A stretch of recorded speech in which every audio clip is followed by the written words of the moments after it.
Me. Okay. Working.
Well, hello, Lunatic. How are you doing? We are 30 minutes to start the stream. Hello.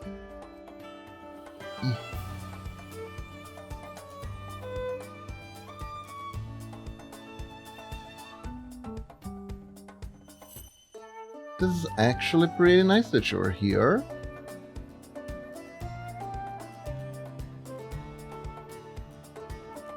Because I can ask you a few things about the thing we're doing for you.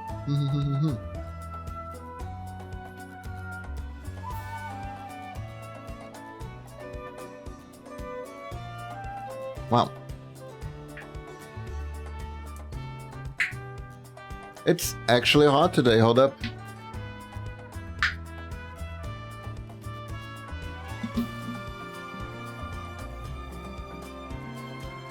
Here we go. Hello everyone! How's everyone doing today? Hello, Lunatic. Hope you're doing good. Hello everyone. How are you all doing today? Today. I'm not entirely sure what we're doing today, but we're doing pixel art. Yes. How goes ye? I go good. I am going good. How about you? Hope you're doing good today. So... Oh god. There we go. So.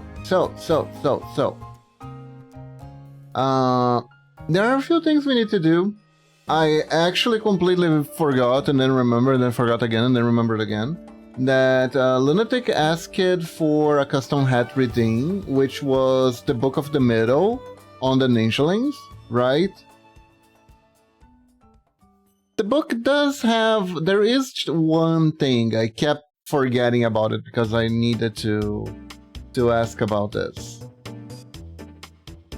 The book has an issue, which is it stays on the side of the Ninjaling, and that the issue with that is that Unfortunately, I can't make the book exist between the arms of the ninjalings, if you catch my drift. I can't do that on the streaming avatars program, so that creates a few issues. Because if I want to give the impression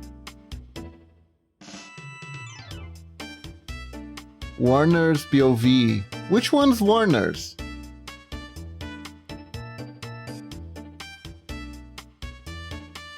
And does he use it on his head like a hat?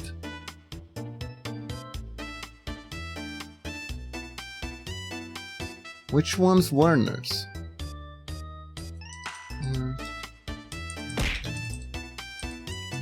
Let's see.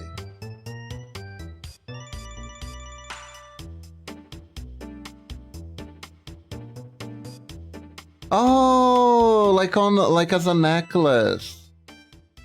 I guess. Okay, that's an idea. That's an idea. I like that. I think that works. That works well, actually. All right. So let's do that. Let's pay our dues.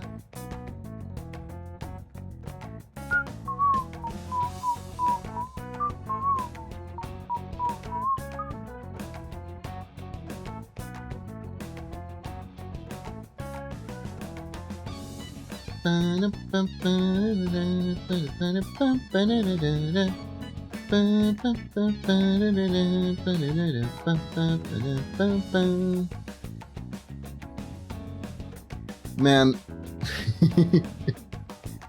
what a wild ride this weekend, right, Lunatic? That was so funny.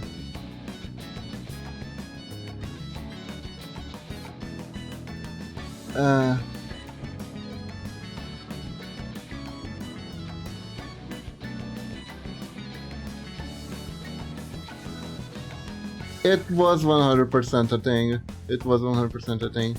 The interesting thing about that one game we played, that I don't know if it's safe to talk about the specifics on stream, so we're gonna keep it a little bit vague today, is that like Cherry pointed out perfectly that it seemed like it had some asset flips in there, or some pre-bought assets, because the feel, at least of the demo, was absolutely like a homebrew game sort of thing, right? Because I know that because I dabbled a little bit into like a fan game creation when I was much younger.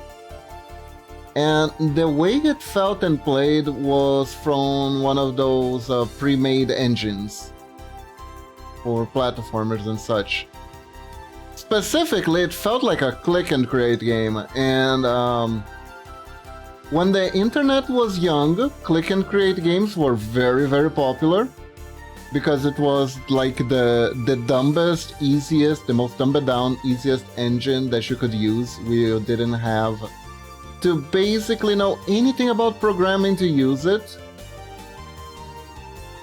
It would pretty much do everything for you, as long as you had the sprites.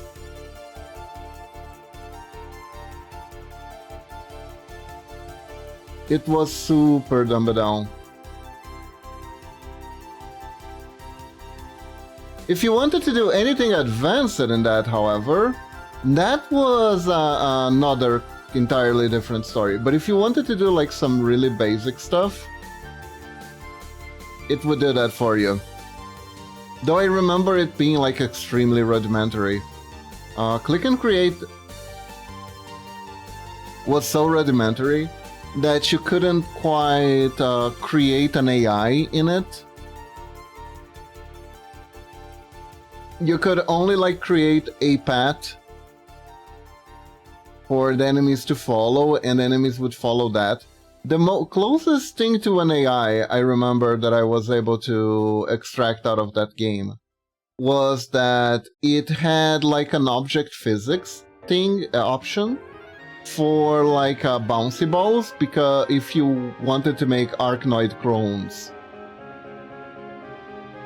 which is basically the bouncy ball game where you have to hit things on the top of the screen to score points, right? That it could do decently. So the way I pseudo made an AI with that was it had the option where it could redirect the trajectory of the ball, of the bouncy object, towards where the player was, right?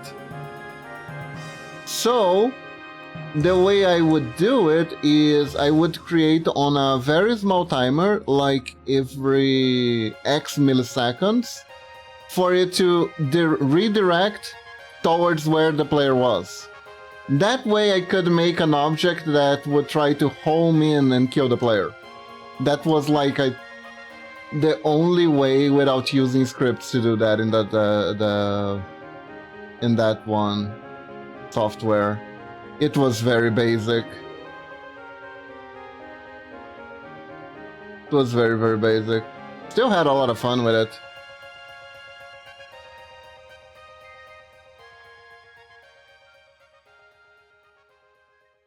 Still had a lot of fun with it. Sometimes I wonder why I didn't like try to learn programming and stuff like that. I just never felt like it was my thing personally. But then again, I never felt like my thing was art either, and here we are.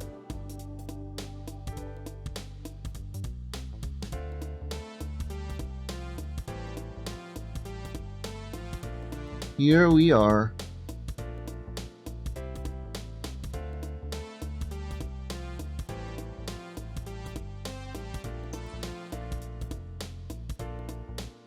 So, more of the story is try new things. You'll be surprised.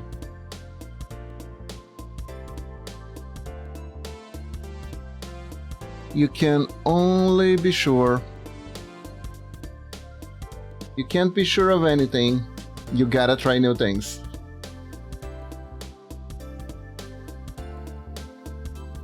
There you go.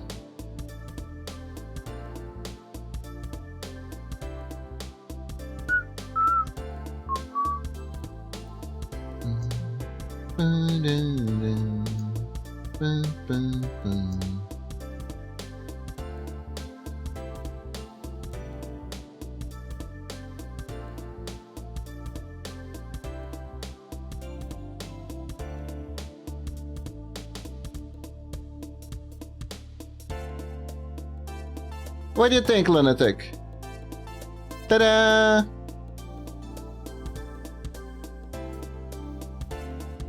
A nice book necklace for the ninjaling.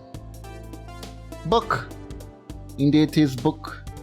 It is book indeed.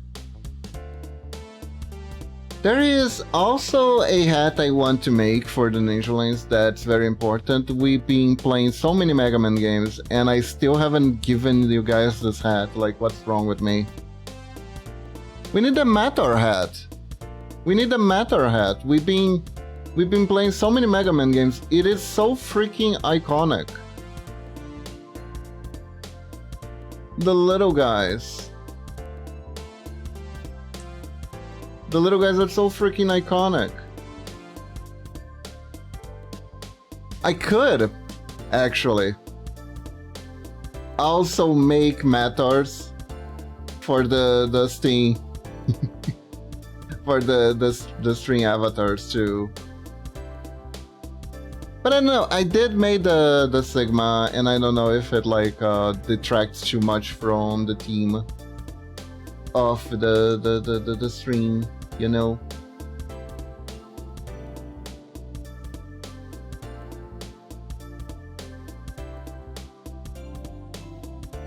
It is pretty. Though the Sigma thing was just too funny. It was just too funny to pass up. I made it as a mask, but I thought it looked so funny that I couldn't let it pass.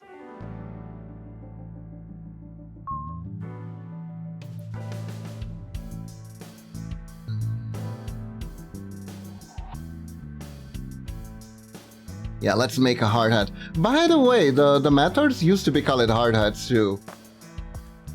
The Meteors had many names. Metals, Meteors, Mets, Hard Hat. The names changed a lot. Hello Metroid, welcome to the stream, how are you doing? We're making hats for the Nationalists today.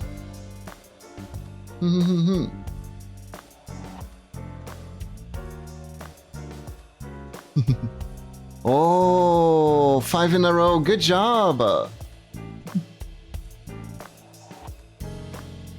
Hello, Kai. How are you doing? Welcome to the stream. I am making matte hats. 3 days, 3 years and 1 day. Amazing. It's kind of funny. You actually followed me before you followed Momochi. It's been such a long time. I don't really remember. How did you came upon our stream? Was it through Hato? I feel like it was through Hato.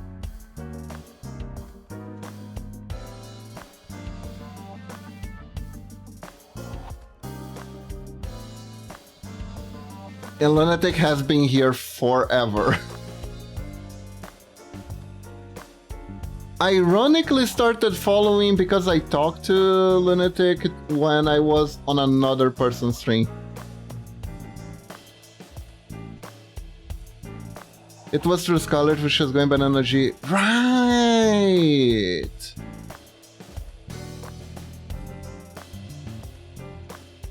So both you and Lunatic came from Scarlet's stream. Damn.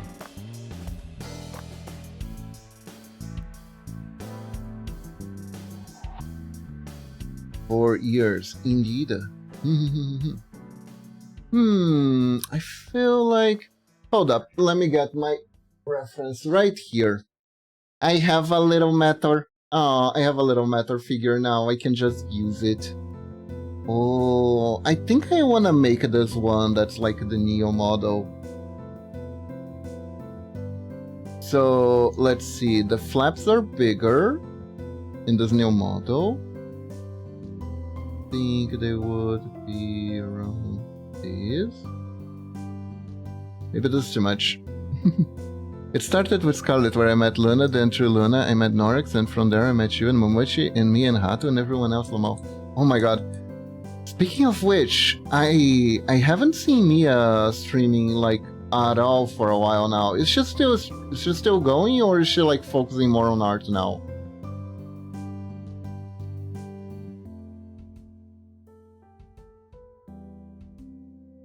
I've been thinking, I was thinking about that the other day.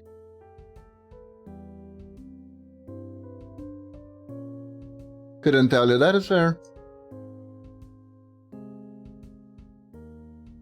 Mia is still a Mia.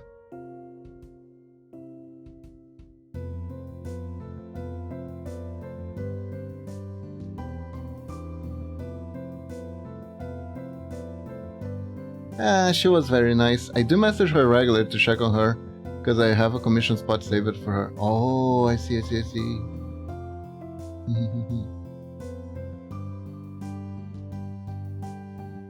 She's a good artist, right?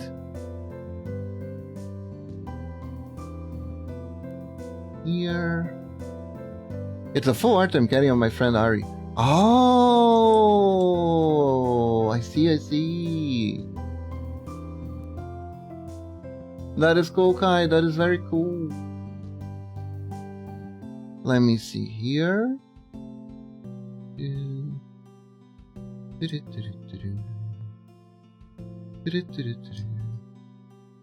Guys,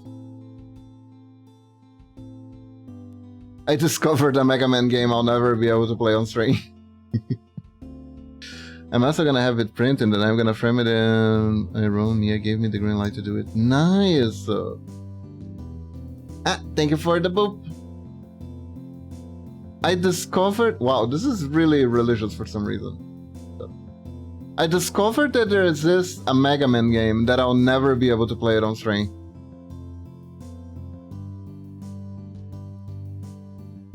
It is... Did you know that there's an FMV Mega Man game? Do you guys even know what an FMV is, by the way? Fair question. Who here knows what an FMV game is? Does anyone know? Which Mega Man game? Tell the local Mega Man fan. You do not know what an FMV is? Okay. So, FMV stands for Full Motion Video. And, yeah, Super Adventure Rockman, that's the one. That's the one. I'll never be able to play that game because it's like an adventure FMV game, and I will not be able to read that at all.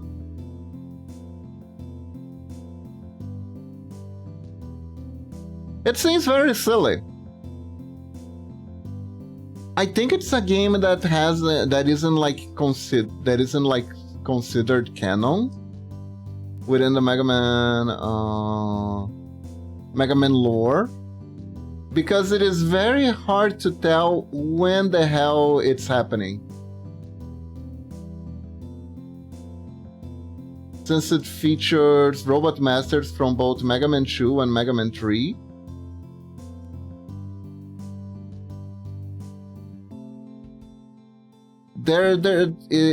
It's apparently very spotty on where it's supposed to be, more so than the Game Boy games.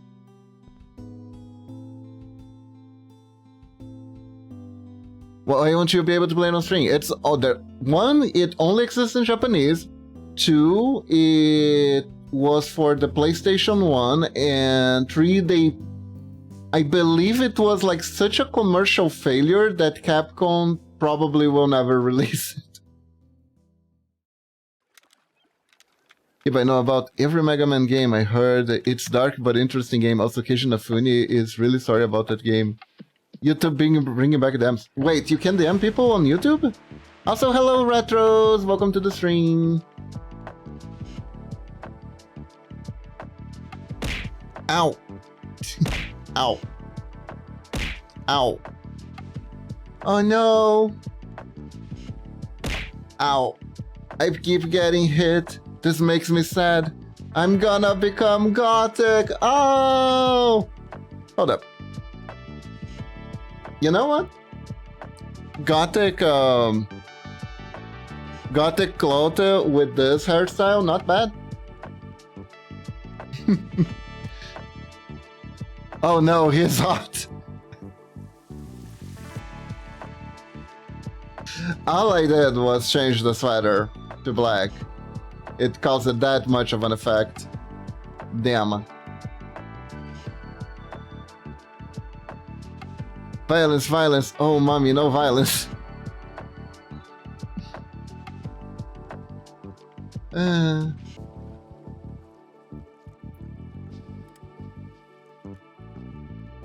Akiba needs is to paint face with black eyeshadow, and you're a goth wolf.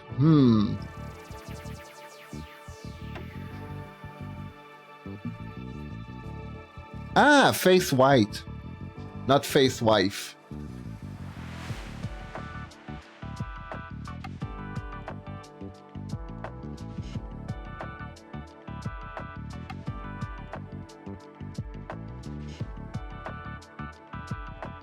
Time to go full parasocial and make a wedding dress toggle.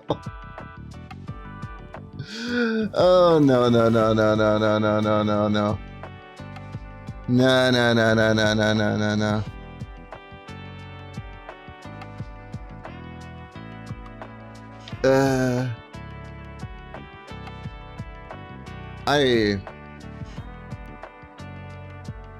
That is one part of like idol culture that is really weird. It says YouTube DM features is not public public. So it's like private public? I mean, you could do that, and Momochi could wear a wedding suit, Lamau, you could play Takes Two together. But we put Momochi in a suite. I'm in the wedding dress, Momochi's on using a suite. Huh. It's probably one of those things where like they're picking specific regions to test it out.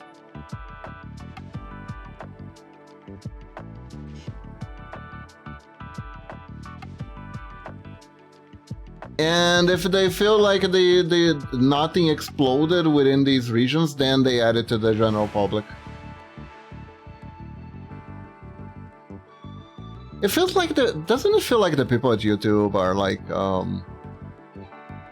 kinda being very idle, Kiba, not having much to do? You have my blessing to get the wedding dress and get Momochi a suit. That will be Sirene Pai no momento que Kyo. Who's Sirene Fignon? Hold up, who's that?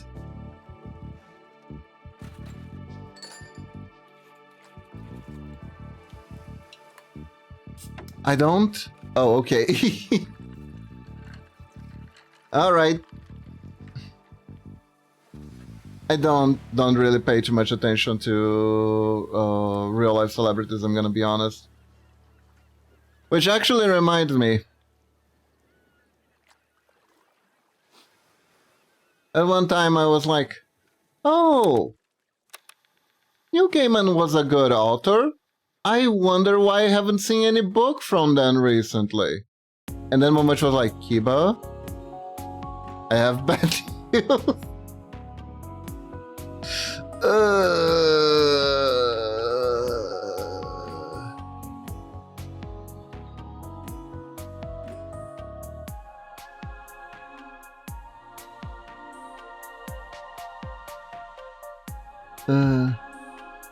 Don't worry, Kiba, it's just Honkai's real characters. Ah, I see.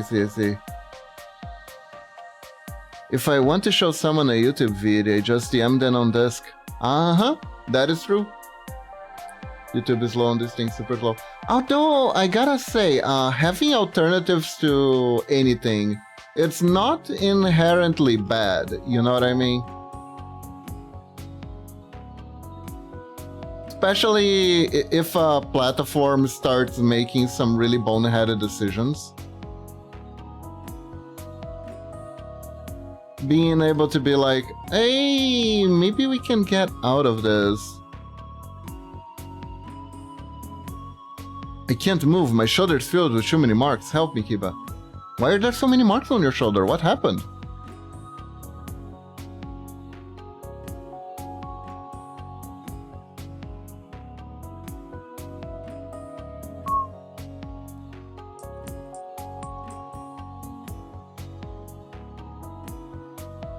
I've been bitten 26 times. Oh no!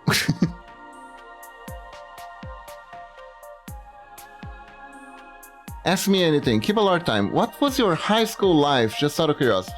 Hold up. Let me disambiguate some things first. High school is before university, right? Honestly, kinda lonely. It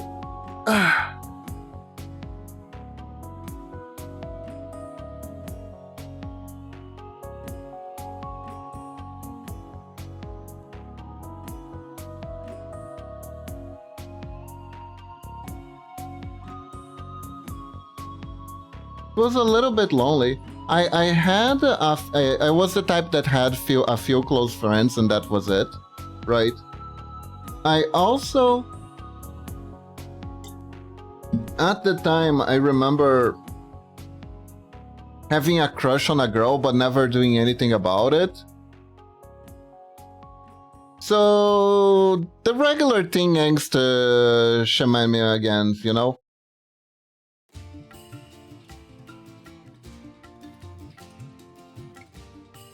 But I mean, it was alright. Fun fact, I can play the first Mega Man game 5 separate times. Let's listen.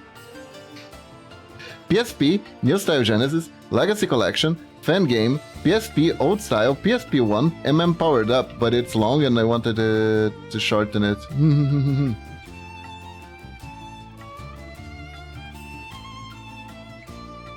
High school scared me.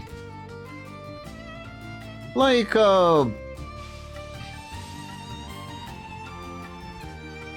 high school in the US seems savage, honestly.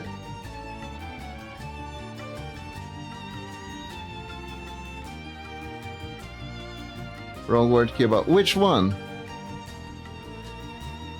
That's a late answer, Kiba. Unfortunately, I don't know very much what to tell you. Oh, scared, scarred. Ah, I see.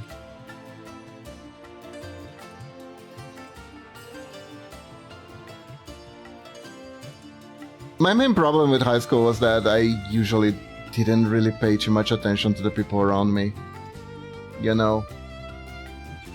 Like, I sorta had bullies? But how do I put this? They were lame.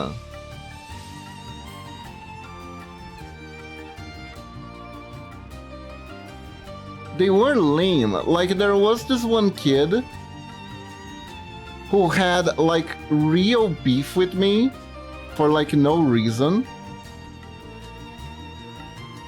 And he kept trying to make me act up. Constantly, non-stop, like,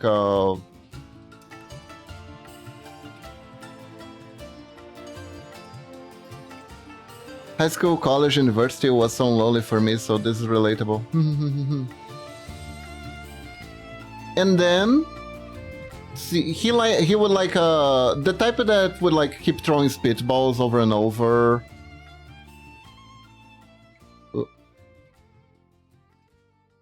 I asked to grow out in high school and got bullied for it a whole year, so I became a violent fucker because of it. After a while, that they back it off. I see.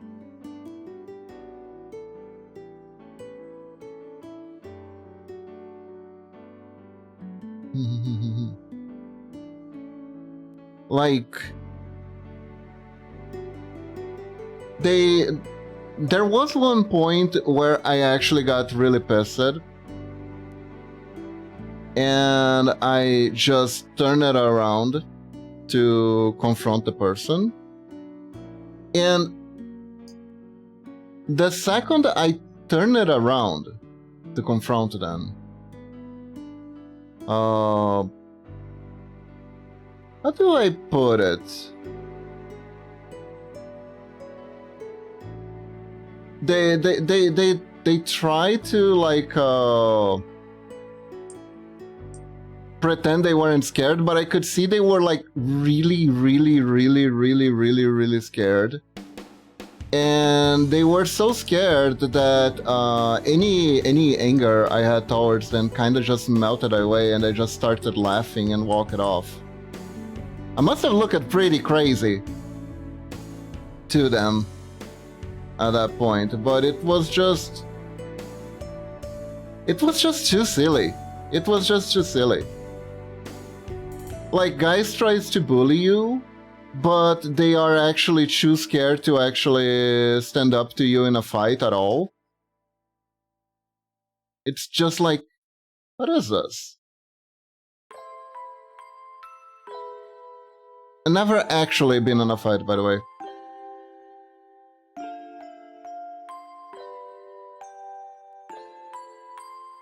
Thing was, and this is what kind of pisses me off out of high school, right? Everyone in my class was kind of blah for the most part, minus like a few close friends, like I said before. Then, when the last year came around, when we were all going to go to different places, and that one specifically, that 1 year specific, people started talking to me okay. Out of the blue. People were just fine. Like, I guess the hormones were starting to calm down, right? After a long while of raging hormones, people were starting to calm down and become decent human beings. And I wasn't going to see any of those motherfuckers again. They're finally acting civilized, I finally feel like I can talk to them, and I'm never gonna see any of these motherfuckers again. I was like, oh, fuck.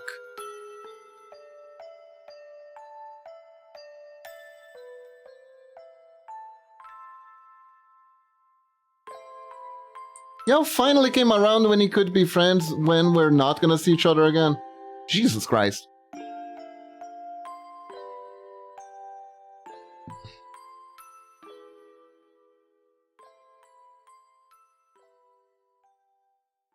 He was saying motherfucker so casually in comics.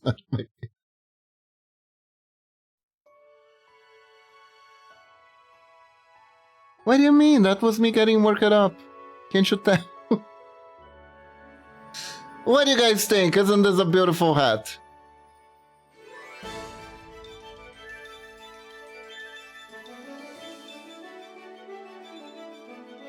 Here we go.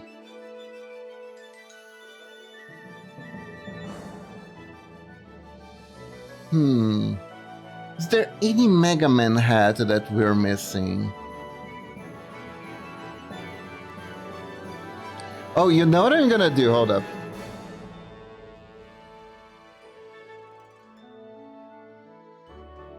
Beautiful as my bite marks, that will absolutely last for a few days. So, dog, cat, or wife? Partner, I mean, sorry.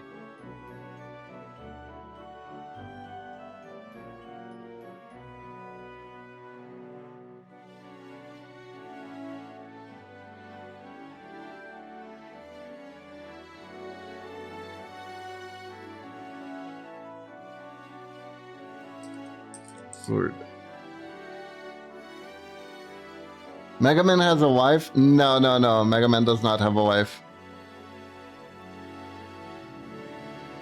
Robodog hat.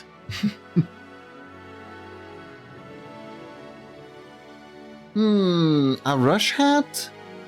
We could do a Rush hat, though technically a Rush hat is a regular... Did we already do a regular Mega Man hat? We did. We're gonna make a Rush hat. And we're being accurate.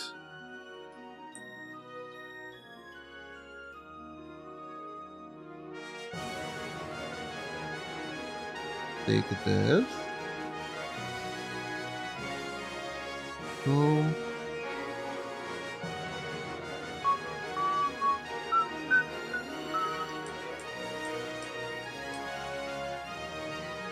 You know what hat we can do? What kind of hat? What hat do you have in mind? I was thinking about a few things. Like, one thing I was thinking about do is to make a metal pets too. Alright, Kai, thanks for the lurk.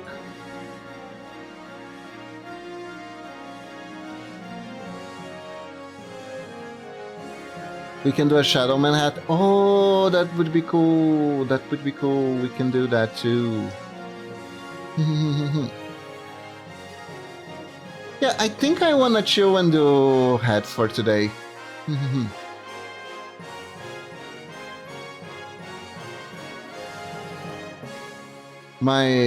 Today,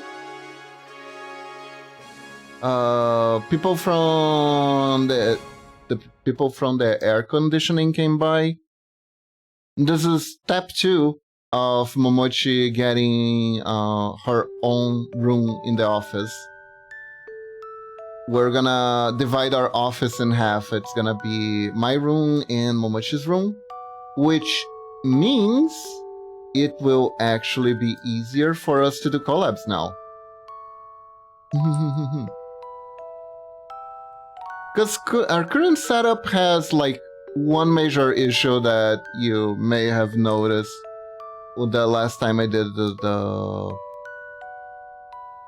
Deltarune collab with Momochi is that because her PC is right across mine, there is a lot of echo. There is a lot of echoes. Yeah.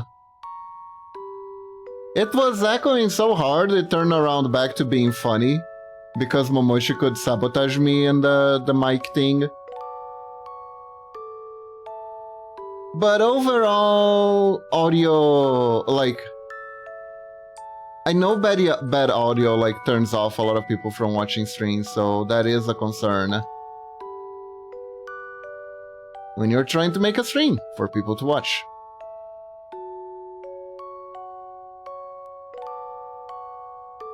My brother did air conditioning learning, he makes big bucks now. Yeah, yep, investing in air conditioning seems to be like a good idea.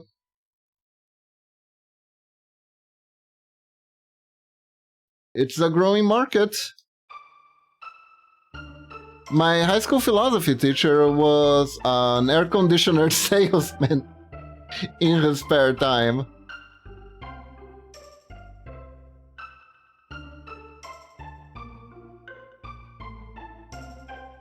The heat waves, the houses, yeah. Is pretty bad. Made a good choice, which is in that course. Indeed, indeed.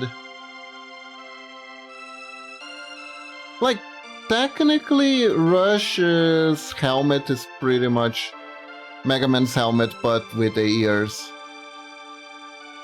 So, do we just make the ears for the ninja lanes? Hold up, let me get Rush. Rush looks like a cybernetic Pluto.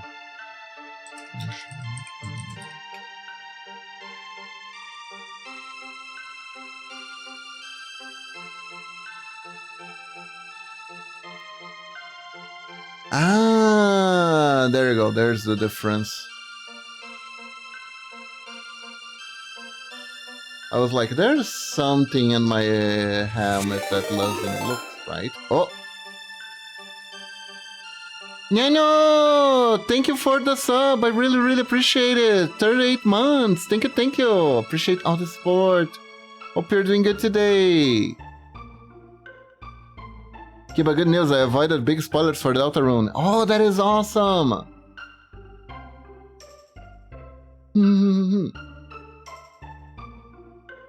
Me and Momoshi, we're probably gonna play it probably as soon as the office is ready. Oh, did you know that in Deltarune 5, that Deltarune 5 is the 5th chapter of Deltarune, which means the continuation of Deltarune chapter 4? Oh my god, I did not know that. That's amazing.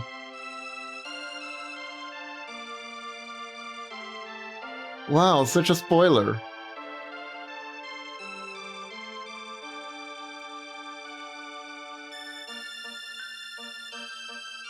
I know, right? I'm so glad that happened. I mean... technically, yes. Aren't we glad that Toby Fox actually finished the 5th chapter? Let's be real. He could have pulled a George R.R. Martin on us and never finished the story. Instead, he's committed. Chapter 6 is next year. Ooh. As long as it comes out, and as long as it's good, no real reason to complain, honestly.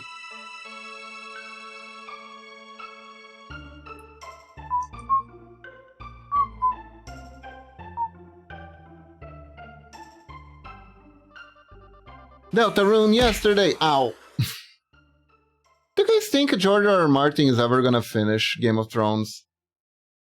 I kinda given up on it, personally.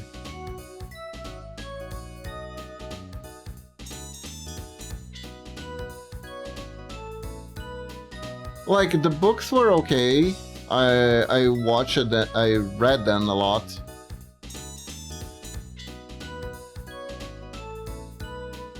But the problem was, it has been so long since he released the last book.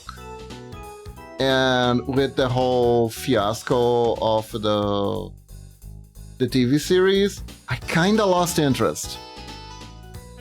Deltarune is a cousin that you love and you only see 2 times a year.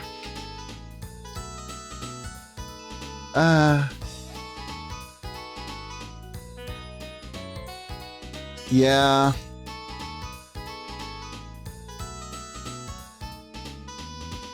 And now they're living their lives really far away from you. And you used to see them every holiday. Then COVID hit. And then shit in their lives happened, and they haven't really organized it to visit you again ever since. Sage.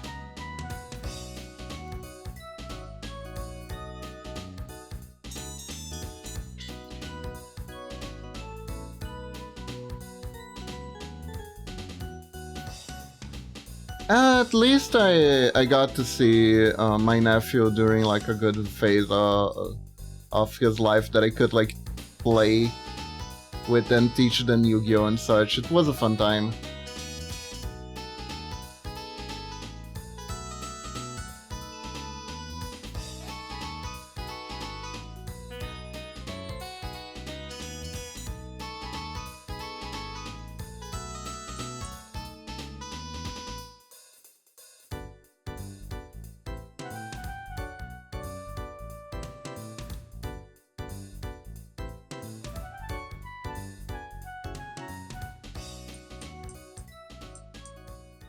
Weirdly enough, my niece was on her way to become like a full certified weeb.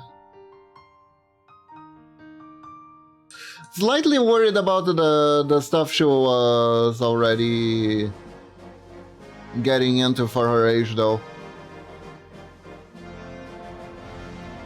I wanna make food. Bark. I wanna open a Kirby box I bought today. Kirby? Food? Did I hear food? I don't think so. I was talking about my niece. I talked about her on stream before.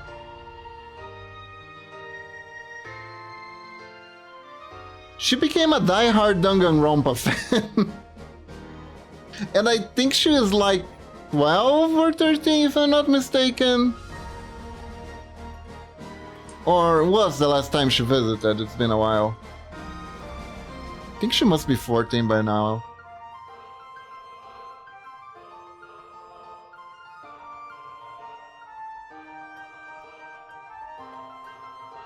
Yeah, apparently some YouTuber she watched played it a lot. Now make her play Ultra Despair Girls? She hasn't played any of the games, she watches content of it basically.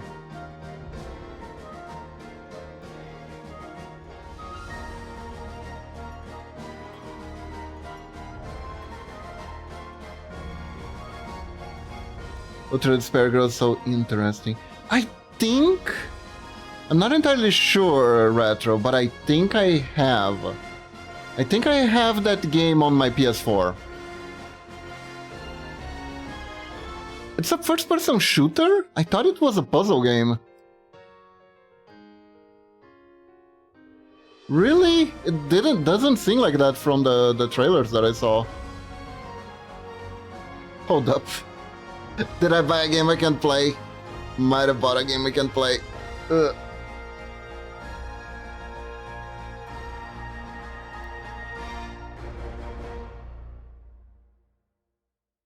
Oh, trust me, Kiba, you have to play it to see what I mean.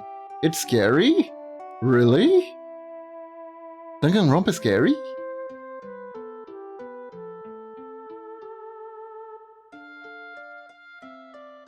Like, Danganronpa is a lot of things. Scary is not necessarily what I think when I think of Danganronpa.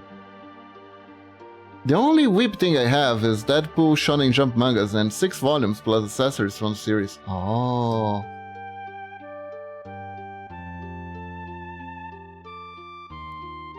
Ah, good old Naruto.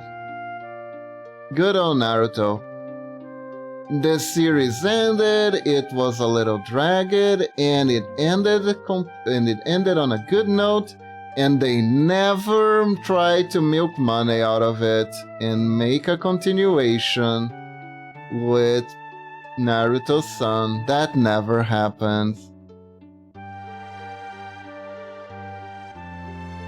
Danganronpa was scary but very tame, but Ultra Despair Girl scares the shit out of me so many times I feel like my soul left was a jump scare. Oh, jump scare intensive. I see. Don't think I'm gonna be able to, like, adapt Rush's years. Not in any good way, I don't think.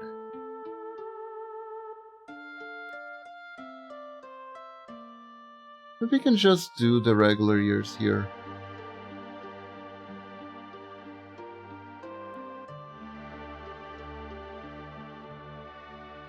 What got modded?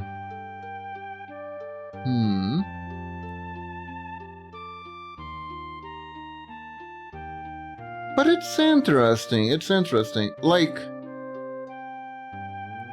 Danganronpa is, to me, like, can be like a very gut-wrenching story. I wouldn't necessarily categorize it as scary, though.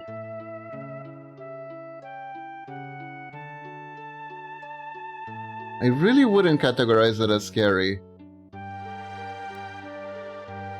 But then again, you have the game play it. I'll see.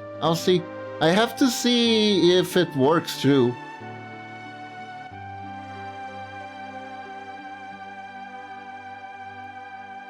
Were the creators numb to the idea of to tone it down? That is a possibility.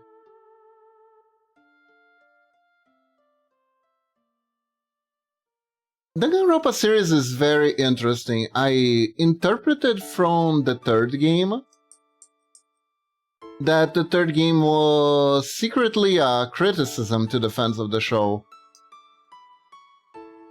As in, you guys kind of missed the point.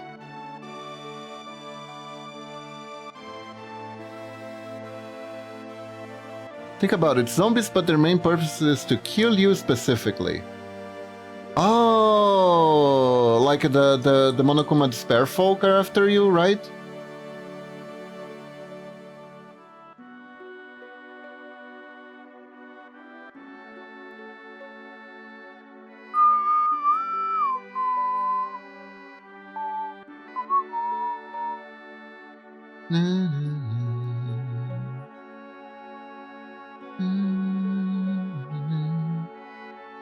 Monokuma's out targeting you as you solve puzzles and go through mazes. Ah, I see.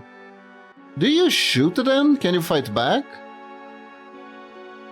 These things are usually scarier when you can fight back properly.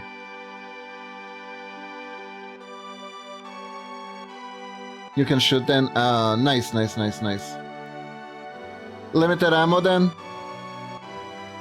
There's usually like the one caveat that makes everything worse. There's always more than one. Ah, that's fair. That is standard for zombies, really.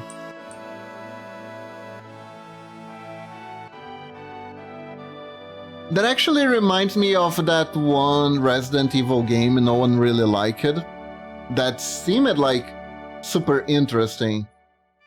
Which was the Resident Evil Survivors one. Where the zombies actually move after you in real time. Okay, there we go. We got a rush hat. Hey Maxi, welcome to the stream. How are you doing? Hello. And oh my god, another retro. You're doing good? That is good to hear. Okay, so check this out. Here's what I wanna do. I wanna make you guys a mat pet. A pet mat, if you will.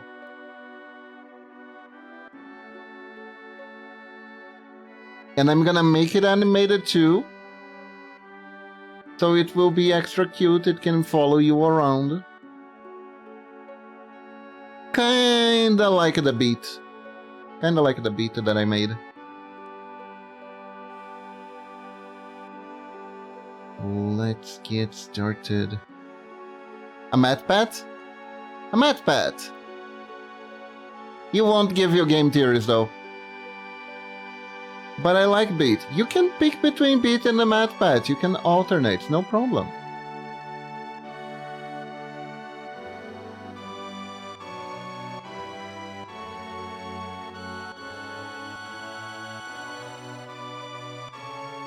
Bum, bum, bum.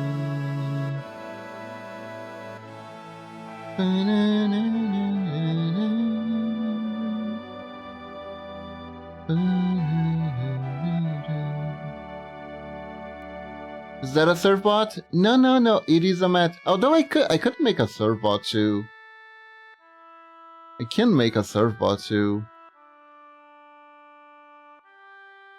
Here.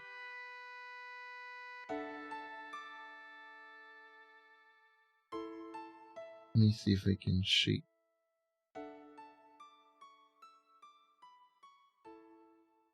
Can get to shaping.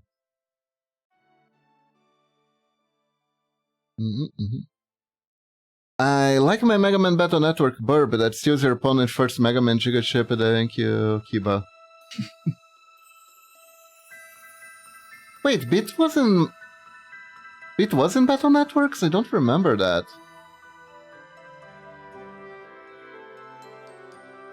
I don't remember Beat in Battle Network. On which game?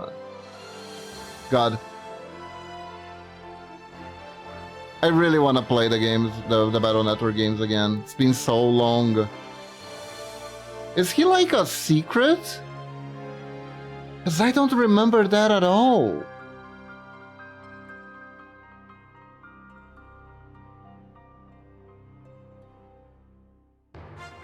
If someone likes little video help me guys, give Kiva 10 gifted stuff. Tango gave you HP when you fell below a certain threshold and gave you super barrier. In the Battle Network? Tango was in Battle Network?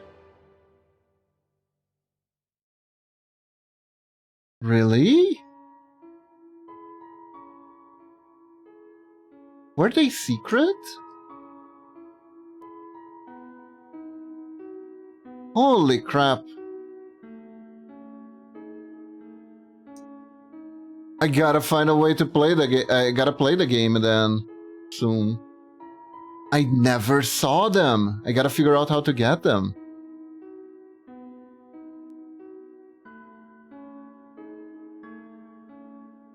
That sounds awesome, actually.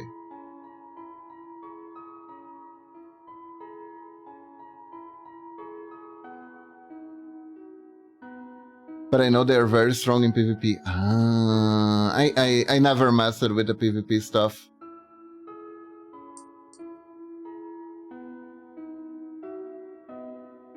That's probably why I don't know.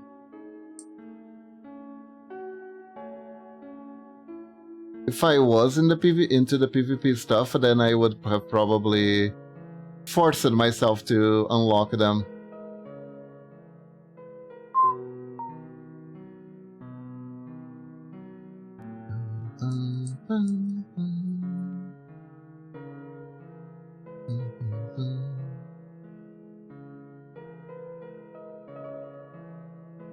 Touched PvP so much.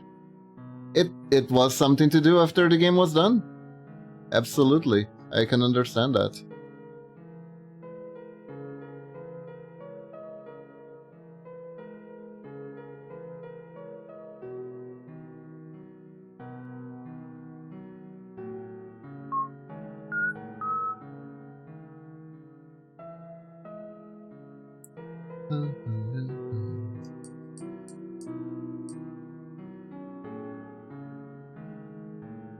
Like this?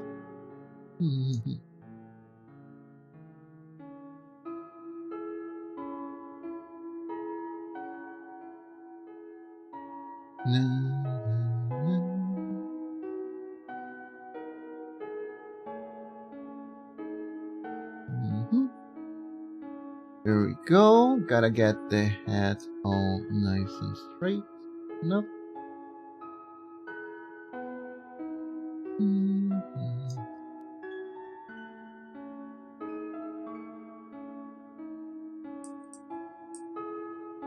Man, the musics in Deltarune and Undertale, they can be so peaceful. I love them so much. They're really good music for focusing at work.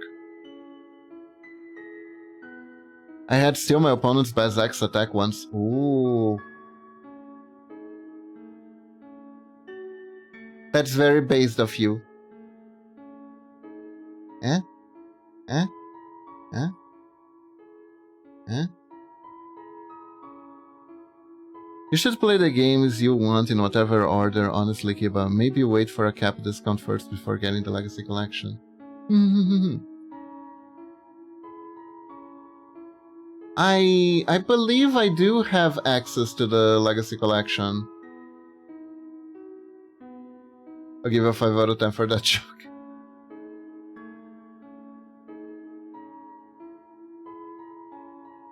So we're fine in that regard. We're fine in that regard. I do want to, because the thing with the Mega Man Battle Network is that, if I recall correctly, the games were rather big, yes? Base a joke, thank you.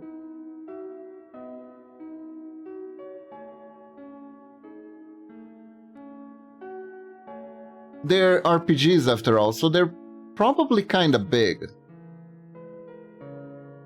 Yeah, so the thing is, if I start playing them, it's gonna take a while for me to be done with them. Which is a thing. I do get sometimes, not justifiably so, but I do get sometimes a little bit stressed when I play like longer games. And I don't get to play like anything else for the streams but those games for like a very long time. The Mega Man games have been very cathartic to me because I get to like move on to the next one every week. Yeah, but the very average RPG to 100% almost 20 hours or more. Mega Man Battle Network is on the longer side. I mean, if I was to play it on stream, I'd probably not go for a 100%. I would go for like any percent, but enough to get a good ending, if you know what I mean.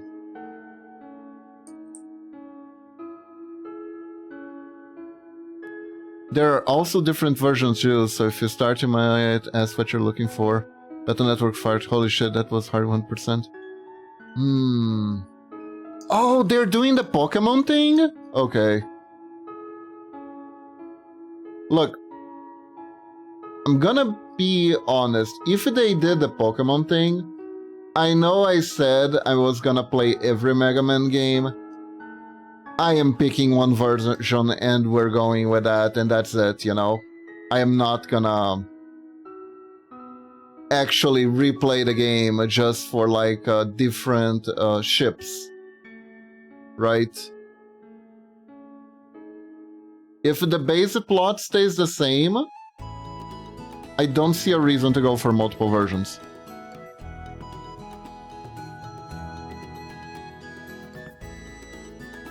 Also, there are different paths, so once you choose to one of the versions, you have to choose specific... Really? Wait. Oh. What are you telling me right now? Okay. Let me see if I understand this.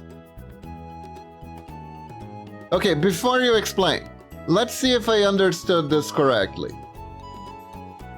It's kinda like Pokemon, but if you pick Pokemon Blue, you have to pick Pokemon Silver, because Silver follows the story of what happens with Pokemon Blue. But if I pick Pokemon Red, then I would need to continue with Pokemon Gold, because Pokemon Gold follows the story of Pokemon Red. And then, when we came between Sapphire and Ruby, Sapphire follows up Silver, while Ruby follows up Gold. Are you... Really? Oh god. This is almost as big of a mess as what they did with Fire Emblem. Jeez. And I thought that when the Fire Emblem one that had the Arara Onesan that wants to squish you with her boobies because she just loves her little adoptive brother that's not related by blood very much. You know the one. They already made a mess with like, oh, the country you choose is chosen on the version you buy, not as an in-game event. I love that part. Star Force games have them as well, and the later Star Force game has 3 game variants? Oh! Also, that's why the Star Force game I have right behind me says Pegasus version. I see. And yes, I discovered I have a Star Force game. Here in the office, I just never properly played it.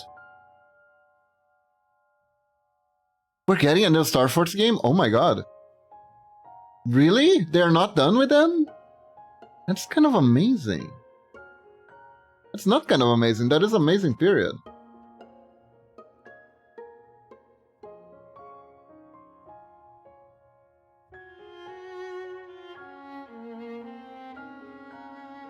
Ta-da! My Mator!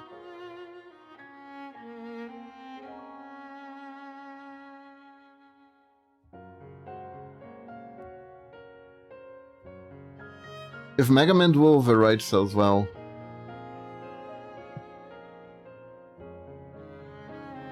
Star Force 4 was cancelled back then, but because the Legacy Collection did so well, the devs are back to making it again. See? See? That is the Capcom test! That is the Capcom test! They release these to see if they can greenlight projects for old stuff. That's how they work.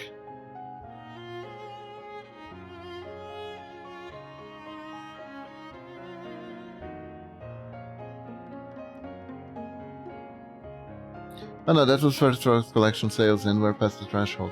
See, I was talking about that earlier. I learned that recently too. It checks out. It checks out.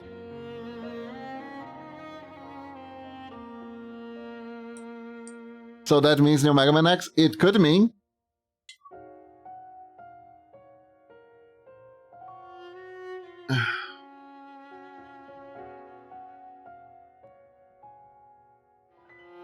So now, we need to animate it.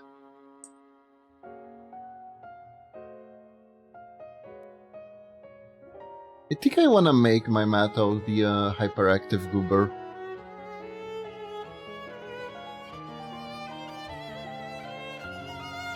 So we're gonna make 4 frames of animation.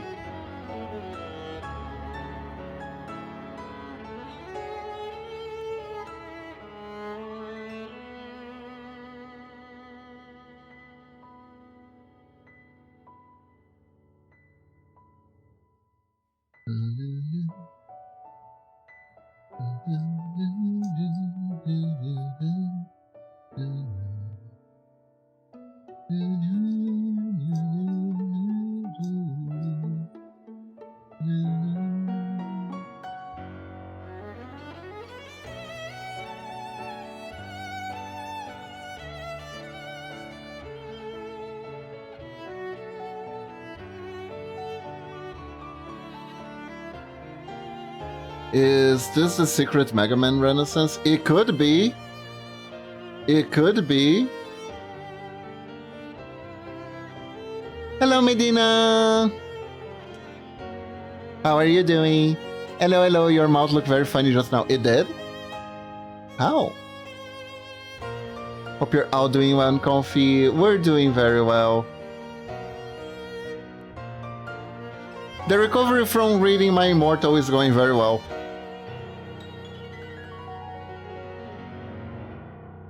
Still not good in a not bad way, so keep and chills hits just right. Ah, that is good. It's good that I can help you. Yes.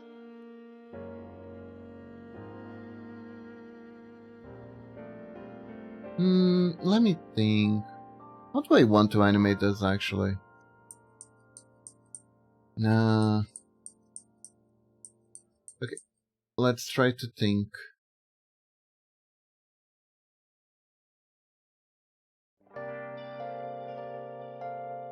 Frame. No.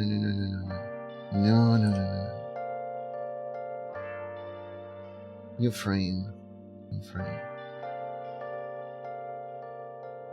Other than that, I'm doing awesome. Glad to hear, Retro. I'm saving the best at 5. Where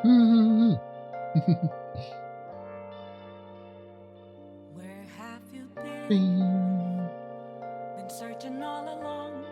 Oh, I know what I was trying to do. I was just doing it wrong. So, what we want to do is we want to move the Meteor body a little bit to this side. Where have I been? I'm a sharpshooter at Booth's masquerade, hiding both face and mind. And we rise. I'm a sharpshooter. The little feety. Please don't take off my mask, revealing dark. Like this. Thank you, Retro. This is this way or that way.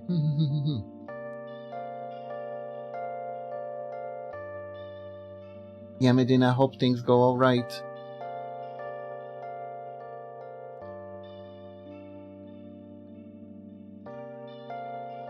And then we can do this.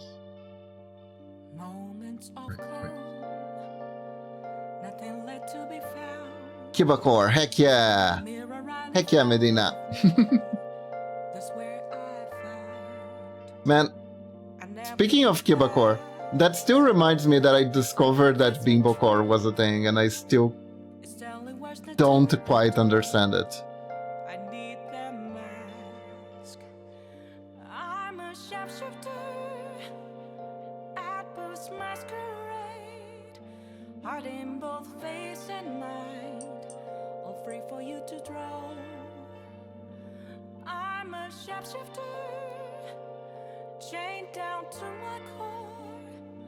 Please don't take off my mask, my place to hide. The clockers looked horny, but I didn't really understand what the style was supposed to be. May the veil of ever night shroud all your worries. Is that from Baldur's Gate? I feel like that's from Baldur's Gate. Okay, I may have to pull something in so people don't worry. Basically, the boss forces our whole IT team to come to the office that is 30+ degree instead of home office. With the argument, people working outside have it hot too. So basically, I will likely sooner or later change my job. Ah.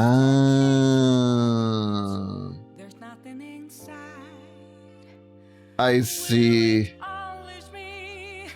There is more, but I'll live with that. Ah. Honkai Star Rail? Ah, okay. I don't play Honkai Star Rail.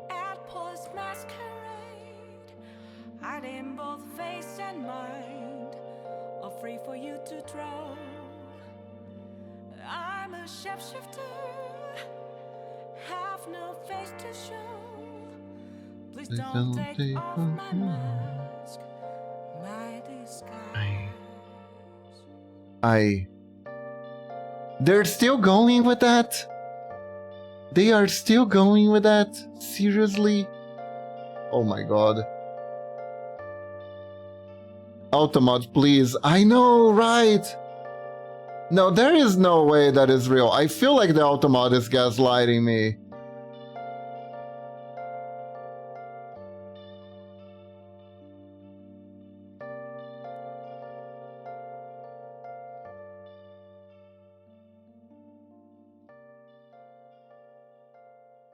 Ouch, I have 32+ here every day, but if I were to get to 39, that would have flipped. Like, I'll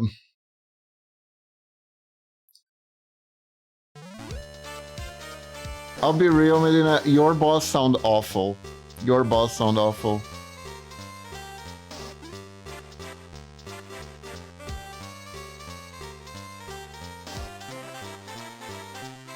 And also sounds like the type of boss that's a little bit afraid that if people don't come into work every day, people will find out that he's actually not needed and people will do the work regardless of him being there or not.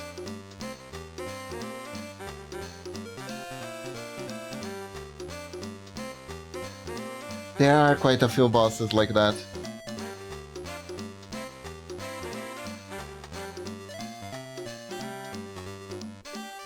It is awful, but guess what? I won't do anything more than the bare minimum from now on. That is fair. That is fair.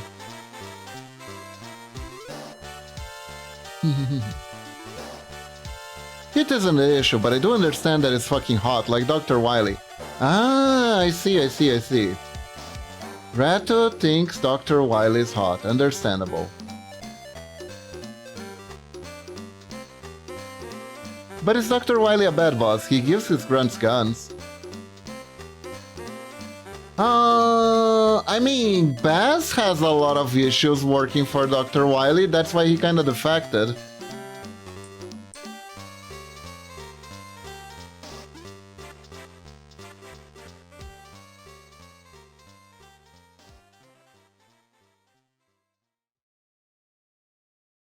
But is Dr. Wily a bad boss? That actually, hold up. That actually reminds me of something really, really funny. I saw somewhere, right, that in Japan, there is like a comedy pool that they make where they ask people which villain they would like to have as a boss. Did you know that Frieza has won for several years in a row?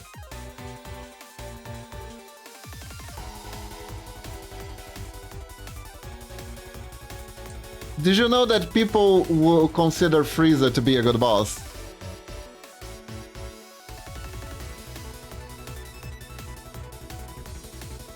What if Zero proposed it to him? Then Iris would ask what she's fighting for. Yes. Oh, I heard good things about him.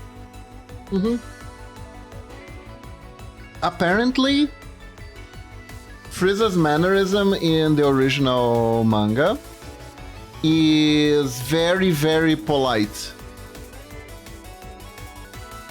Frieza is the only Japanese character that's using properly acceptable, socially acceptable Japanese.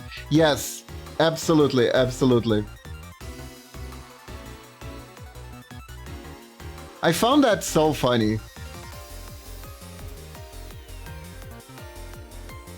But just goes to show how much Japanese people appreciate proper etiquette.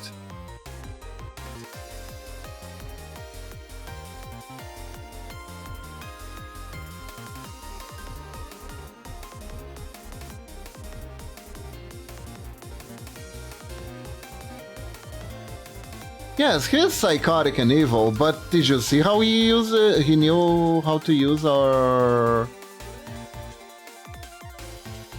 names properly?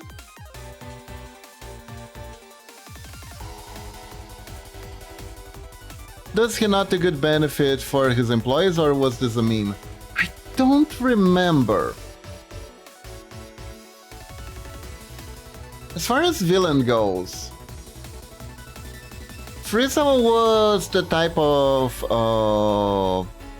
of guy who reward. He's the type that does reward good performance and punishes incompetence a lot.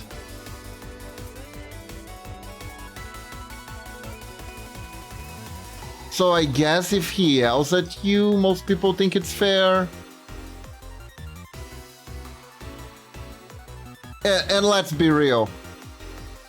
He wasn't exactly surrounded by the most competent people in the world.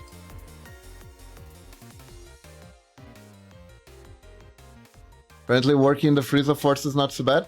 A lot of if you stop to think about it, like he did have a lot of employees, and they were all evil, but they all seemed pretty happy to work for him. You know? The only, like, if you stop to think about it, right? The Saiyans didn't really have a problem working for Frieza. Up until the point he blew up their planet.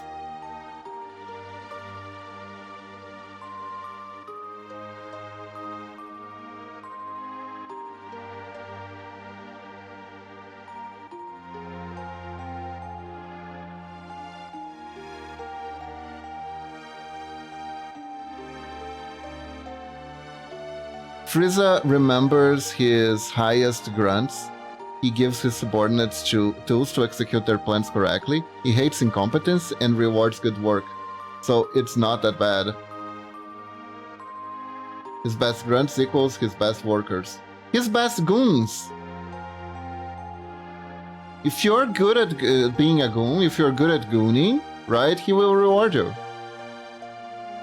Yeah.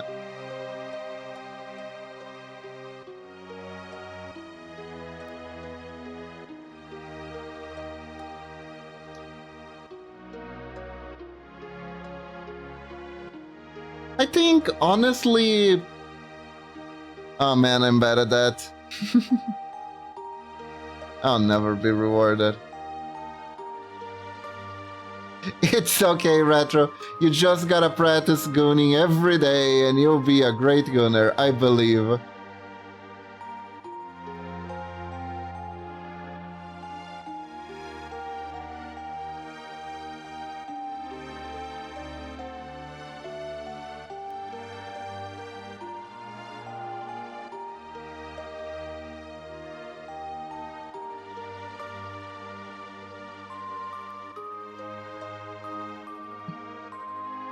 I think we were forgetting, I do have intimacy on a daily basis.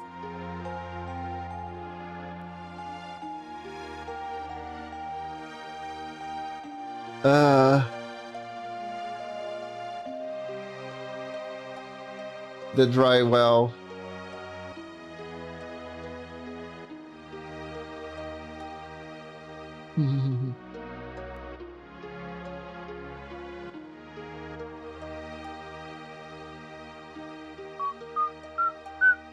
Oh, my hero, you're so far now.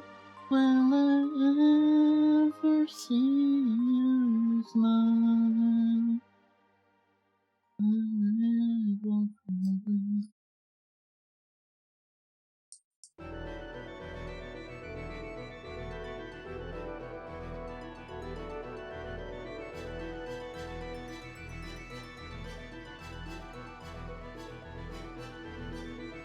Okay, but did you hear about Hatsune Miku celebrating her big brother's birthday?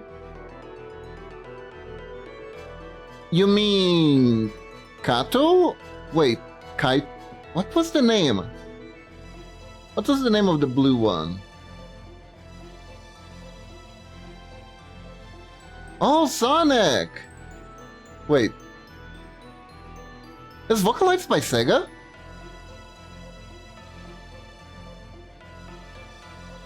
Wait, is Vocalite by Sega?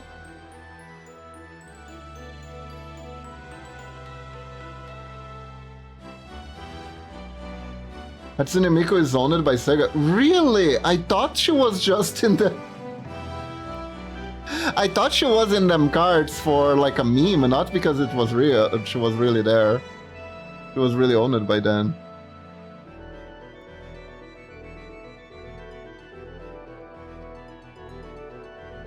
Oh!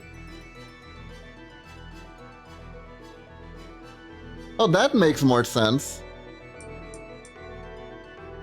I thought Brazil claimed her. Exactly.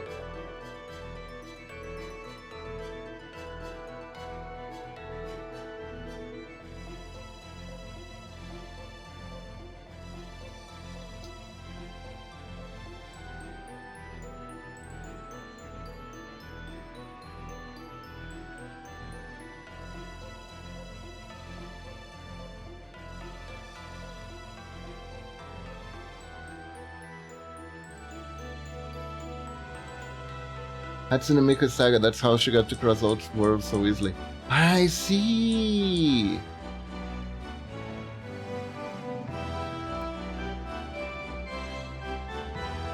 That makes sense, actually.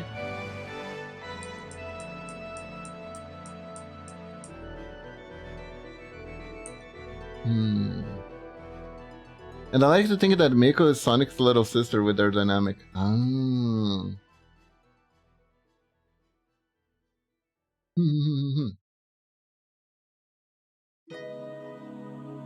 That's cool, that's cool.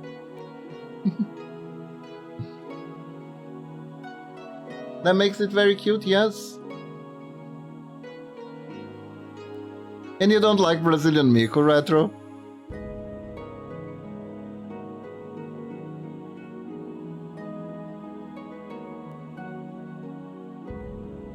That actually reminds me, the other day I was driving on the street, on the road, and I saw a moving truck with Sonic as their logo. Sonic is very well liked in Brazil too, by the way.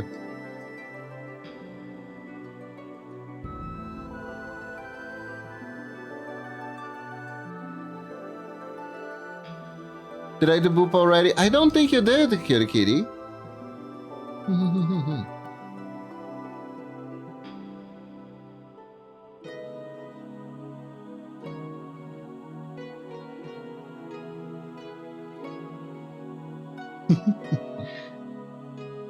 But you need to see the Saga family tree that fooled so many people.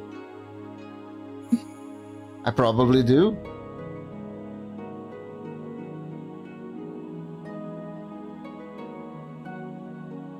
We're almost there.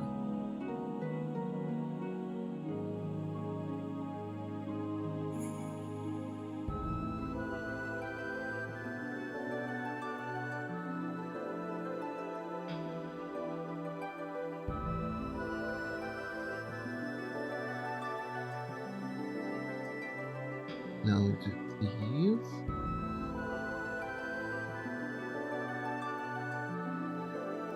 Thanks.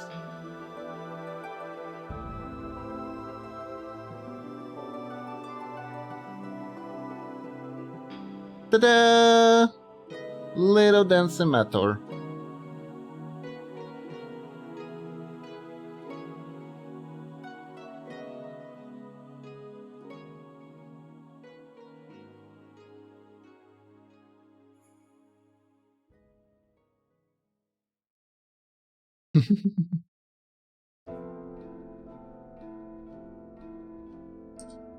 Here we go.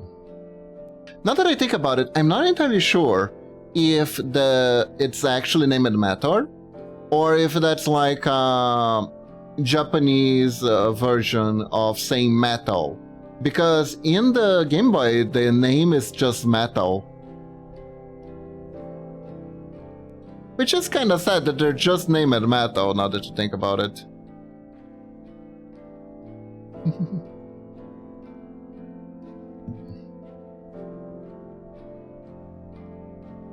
In the anime, they pronounce it Meteor. Ah, nice, nice, nice.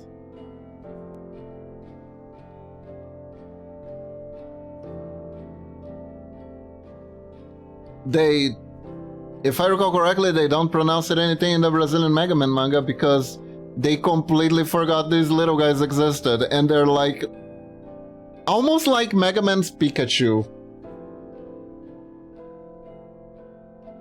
They're almost like Mega Man's Pikachu.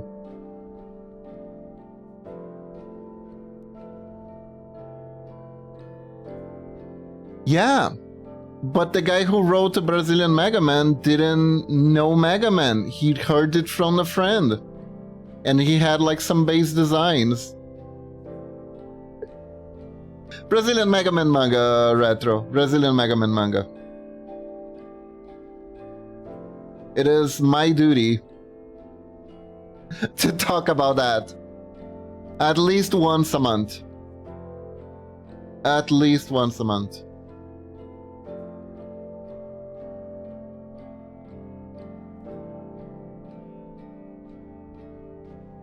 Unfortunately, there's not much for me to add on this animation at the moment, because Lunatic wants to redesign the tattoos entirely, so there's no way for me to like progress with this so far.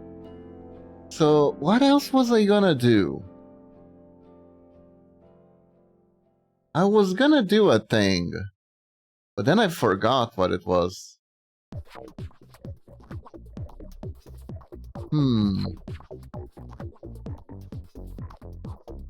I love it though, but I love the next middle Lunatic as well. Oh! I think there is something.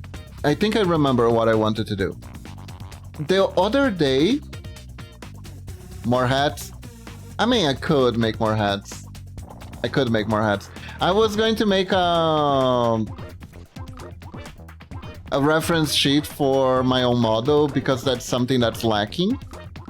But we can do that.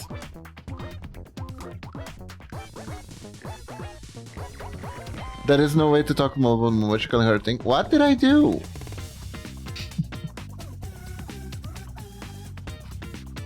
Ah, I see. I understand the joke. And yes, you're gonna get spray bottles. Speaking of Momochi, I did a bouncy for her.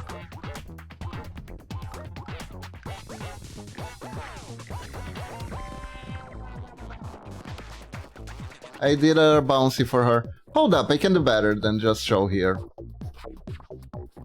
Let me grab it. And put it right here.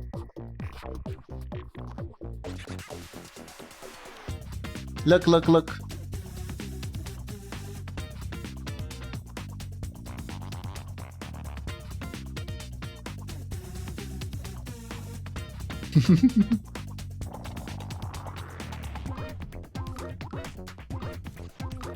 This is so cute and adorable. Lovely work, Kiva. Thank you! I'm gonna put her here.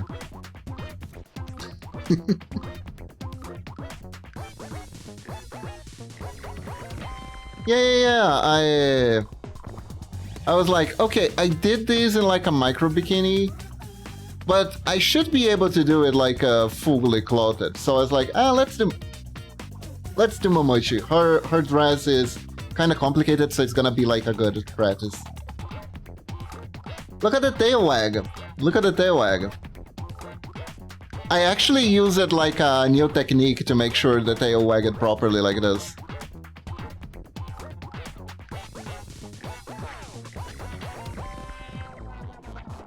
Basically, the main idea is you make the... I'll actually show. So... I wish I were half as strong as her back. Her normal model has some bazongas.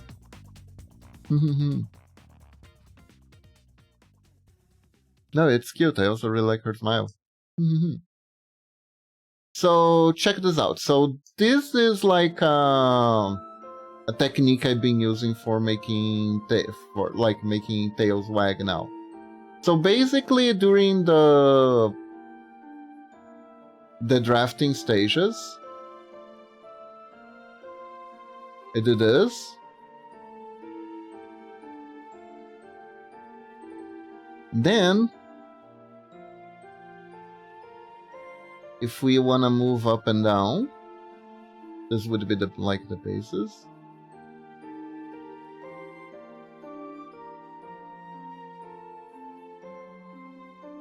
Do like this.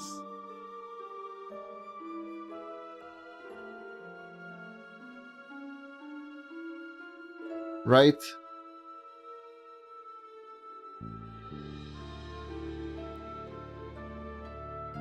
Then like this.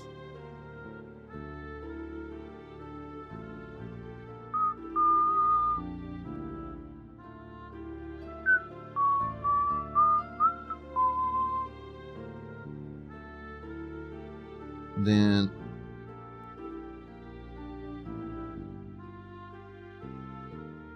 and start to shake it down like this. Then from here on out, we can kinda rotate these.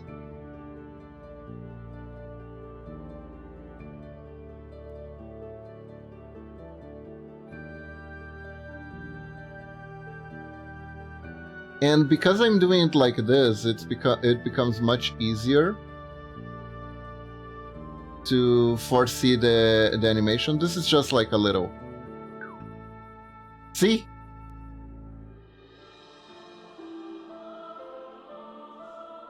So I do it like this, so I can get the bases, and then I fill it up.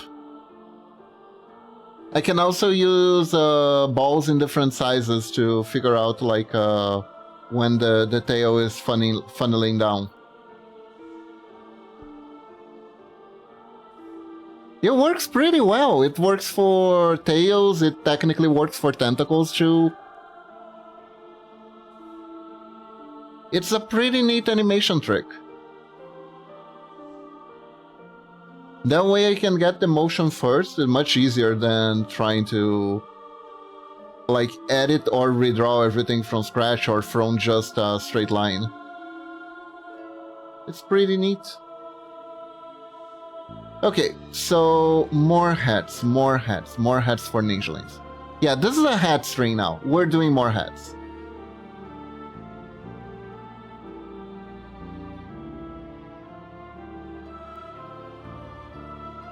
You know that tail consists of bones, right? So this is basically each bone moving. It is. It is also very much inspired in the old NES, the old Super Nintendo and Genesis area.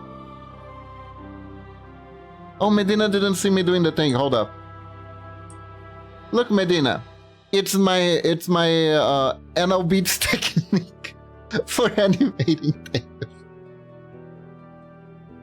Look.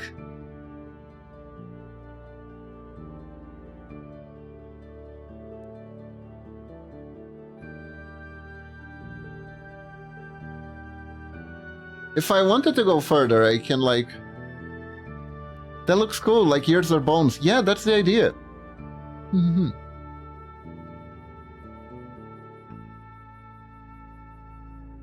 Dude, that actually reminded me. Speaking of crushing things between their thighs, Bobby is making like a commission emote where it's like getting crushed by thighs emote. I'm not sure if that's like Twitch appropriate, but it was a damn good idea.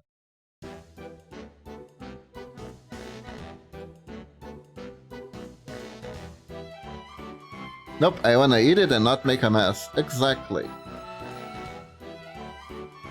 I like the idea. It is pretty cool. It looks pretty good. It looks pretty good, actually.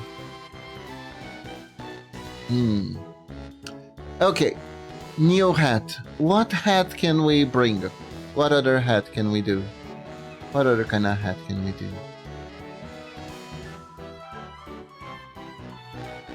Let's see. Maybe something still Mega Man related. Oh, the Shadow Man hat. Right. Could do that. I could make a Shadow Man hat.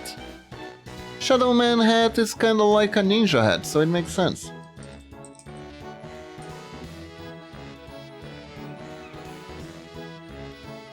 Oh, apparently there's also a comic called Shadow Man. It has a guy holding a skull for some reason. Mega Man.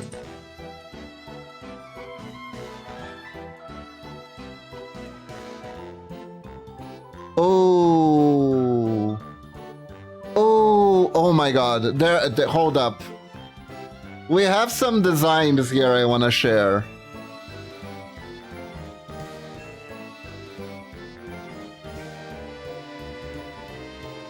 I think this one is from the Mega Man manga.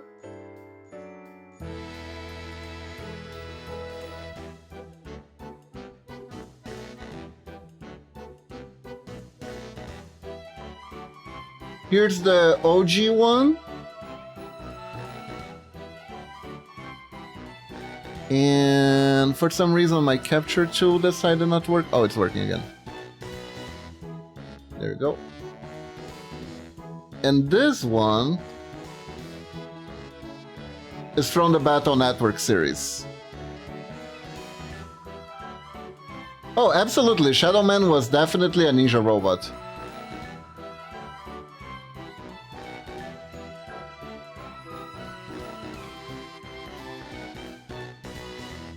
Oh, gotta say, the manga one looks the coolest to me. The person who did the Mega Man manga, like, they did God's work with these designs because they're very bare bones.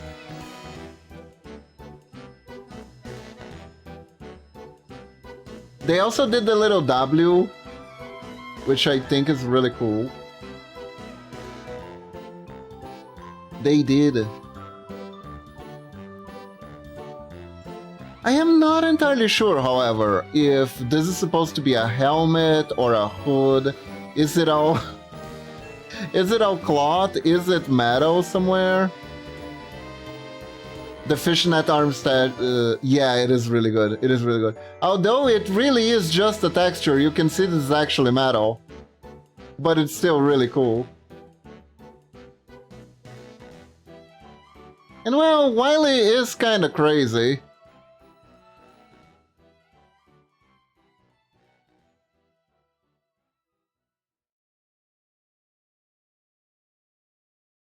So he would do some things. He would definitely do some weird things. To this day, I don't know if it's been settled. I think most people now agree that,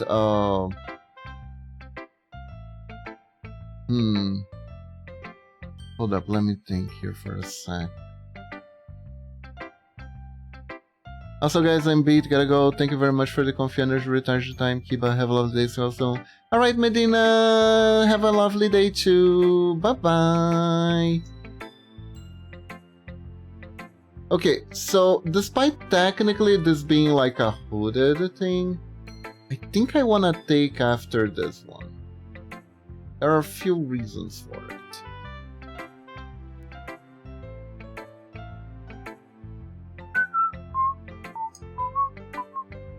Mostly, I like this color palette better a little bit.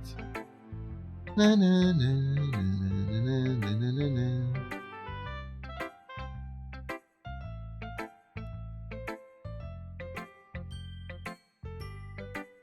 But I'm still surprised that Retro said that there is an actually scary Danganronpa game.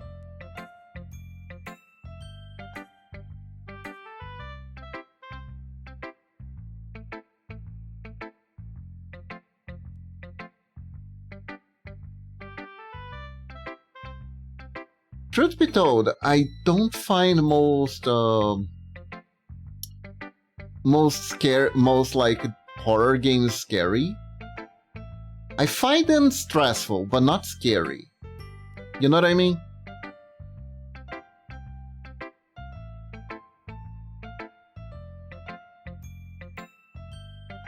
Because at the end of the day, in a horror game, you're not particularly in any more danger than like any other genre. Right?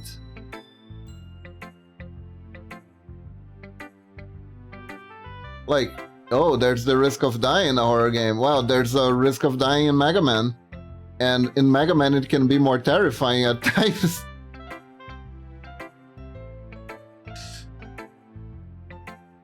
Because you're gonna send back to the beginning of the stage if you die right now, and you're finally at the boss door.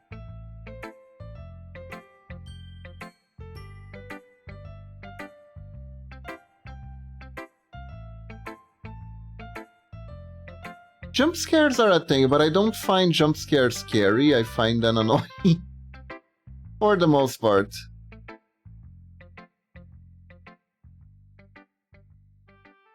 Is this the shape? Kinda.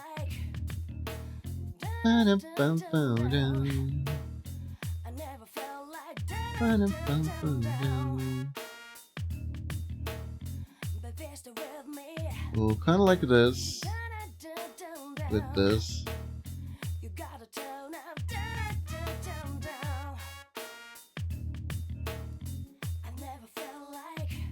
Alright, for the people who are still in chat, I do have a question. How do you guys feel about watching playthroughs of RPGs?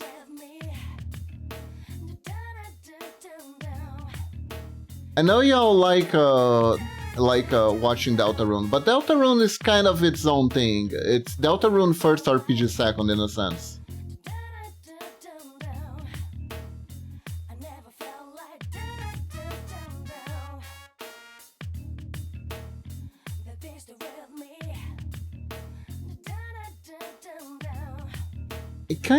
I kinda being curious about what would be a general consensus regarding that. It is acceptable, but sometimes weird. Oh, what's weird about it, Metroid?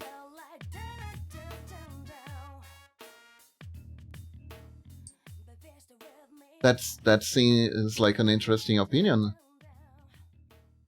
What makes it weird?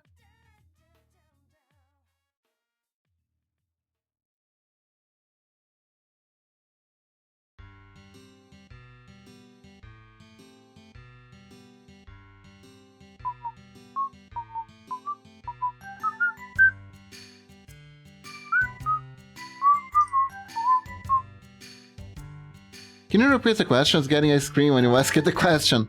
Oh, how do you guys feel about watching Let's Plays of RPGs, basically?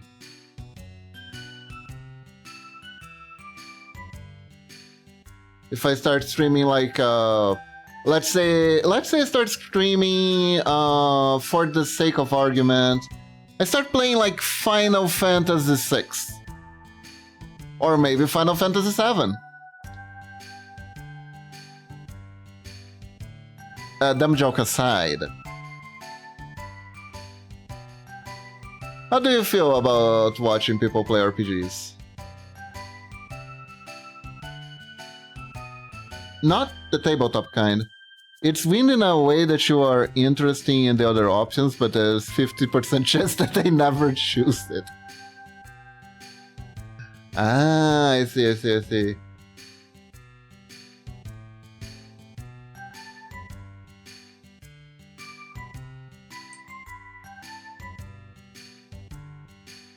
I wouldn't mind at all. That is nice.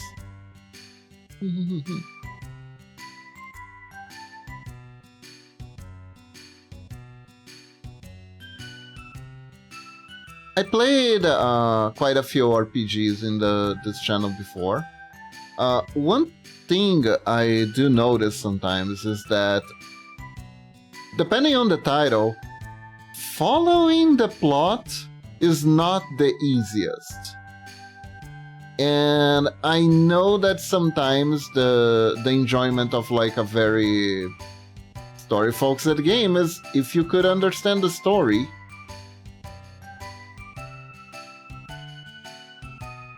Also, Kiba, you can do a cool hat idea to Rouge's hat from Lego Ninjago Dragon's Rising.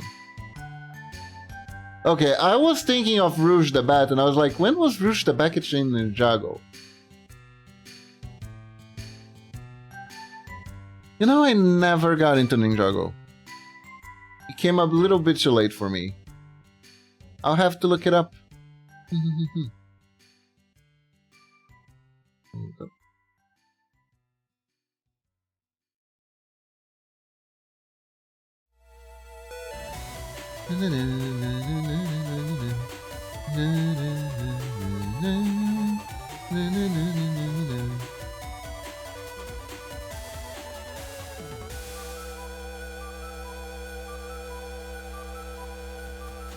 There we go.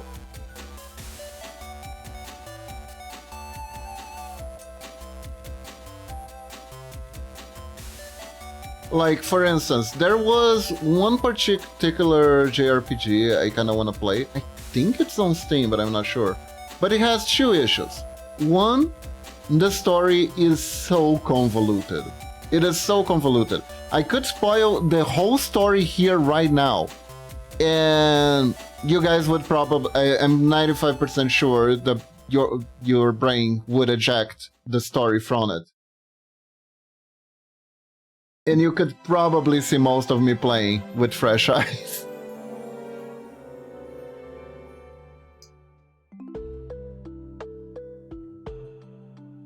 That one RPG is called Xenogears. Not Xenosaga. Xenogears. I don't even know what Xenogears, sorry. Xenogears.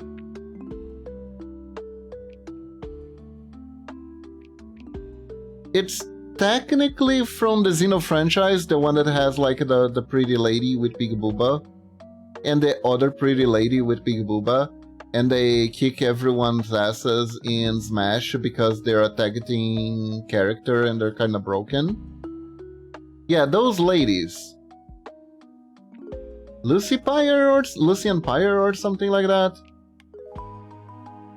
It was actually the first game from the series that was released, but it's not the first game in the lore of the series, because the lore of the series is complicated, and a lot of people decided that it was best to go backwards instead of going forward. Xenogears, that actually reminds me, that game series, Xenogears, it's like, it started backwards. I think chronologically, the last game in the series is the first, and every other game is a prequel, which I think is confusing AF on its own.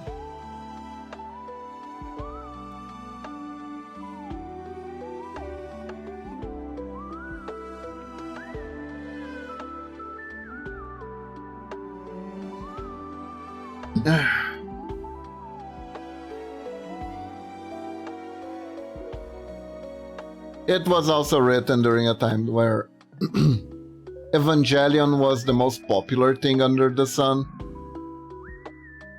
To the point that it feels weird to me that that's no longer the case. Like, Evangelion was so big. Like, it's still big, but I don't know. A lot less people have watched Evangelion nowadays.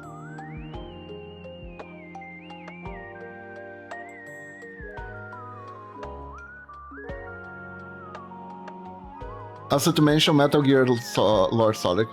Yes, yes, it is.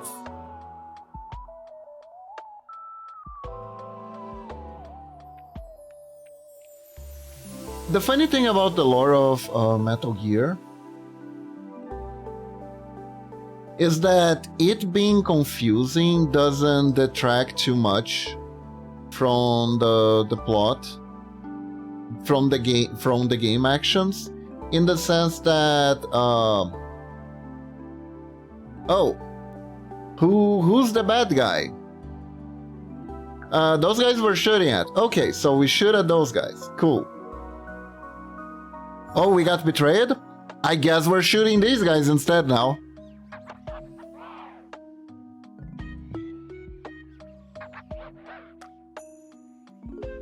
There is like a bigger simplicity in the gameplay, but when the pink hamster grows to kaiju sizes and starts fighting another robot and you need to root for the pink hamster, you kinda have to ask yourself what the hell is going on here, you know?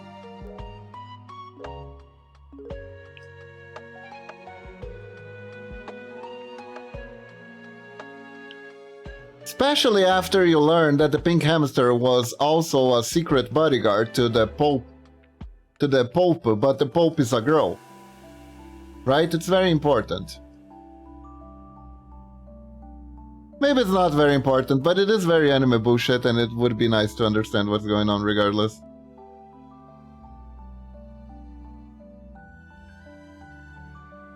Also, that's not even like a very important plot point.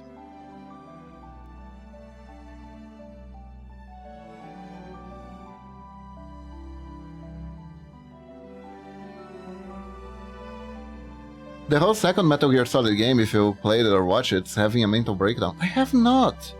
I have not. I know of the first one. I know of the... not the first one, the... Wait, Which one's the second? Is the second the first PlayStation one? I know of a few things it did, the PlayStation 1 did, because there were callbacks to it in the... I think it was on 3? No, 4. Metal Gear Solid 4 was the one that I played the most of. So I got to meet Psycho Mantis, and I got to see him doing his meta thing with the controller. It was pretty cool.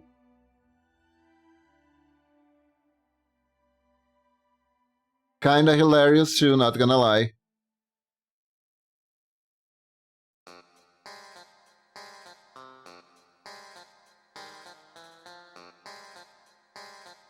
Hideo Kojima is truly has a mind ahead of its time.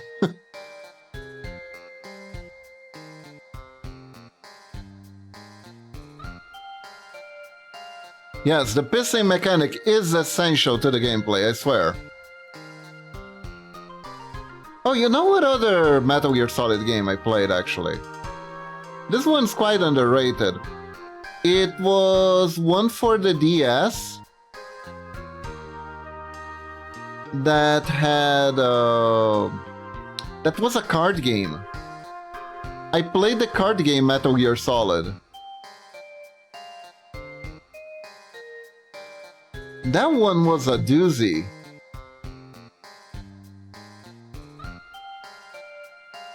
That one was such a doozy.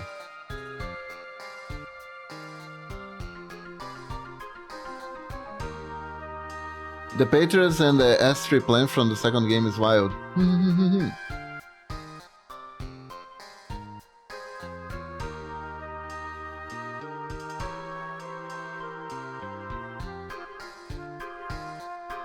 Here we go. Yeah, Metal Gear Solid Acid, that's the one.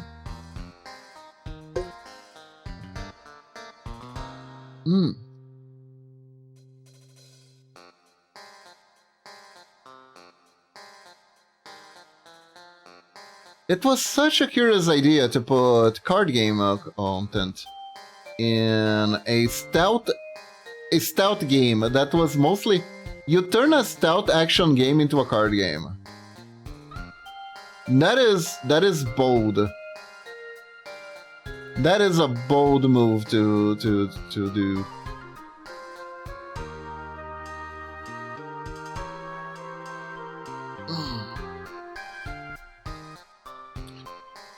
I don't think that would fly in the current AAA landscape. Although that's kinda what the portable games were for, I believe.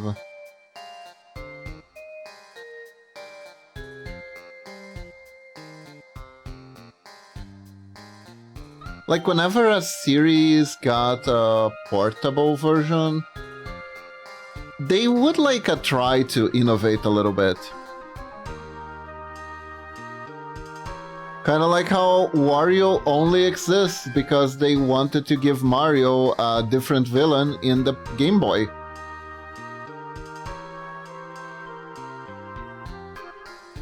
Wario is almost like its own thing. There's like a Mario-verse, a Game Boy Mario-verse, and that's where Wario is from. It's so wild. What is actually like really wild is that Wario got so popular from his appearance in the second game that he just became a character instead of becoming a villain.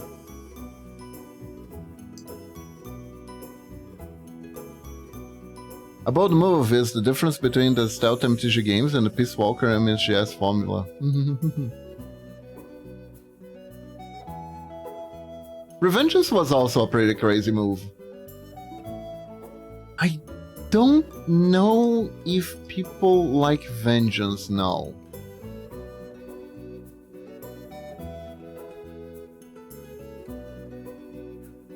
I think so. Vengeance became the source of a lot of memes.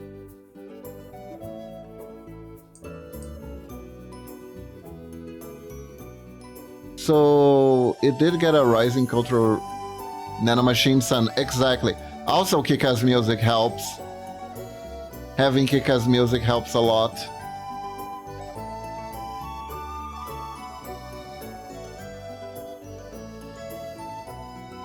But I think it kinda flopped when it came out, question mark? I remember people didn't really like Revengeance when it came out. Like, it was... At least it was heavily criticized.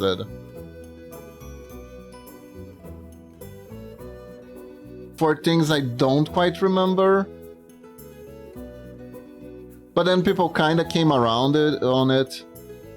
Like, actually, game kinda peak. Game is kinda peak.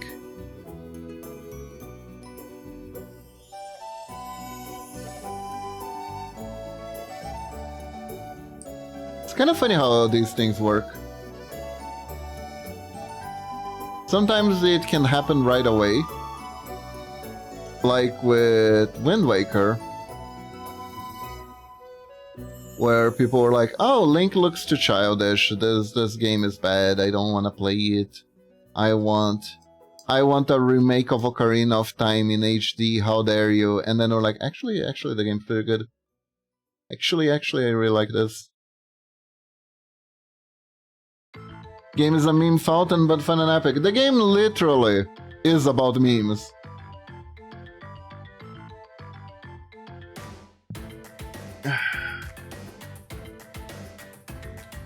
As in the study of, like, bits of information. The true definition of memes. I actually learned a little bit about it in college. Ta-da! Shadowman hat.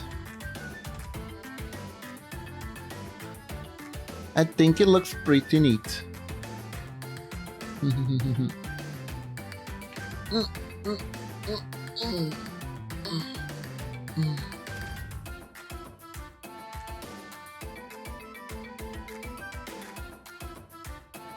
Let's see if I can find this. Rouge Ninjago.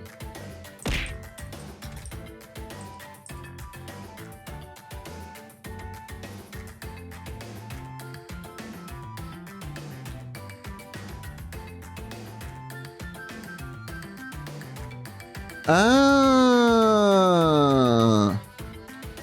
it's this type of character. I see.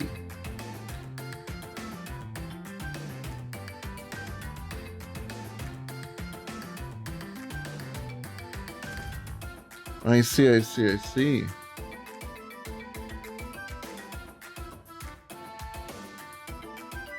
feel like, I think I made something similar to this. Let's see.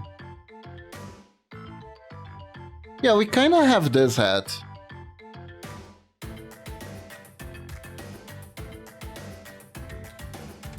Kind of have a similar hat. But this one goes down. I see. Okay. Let's see.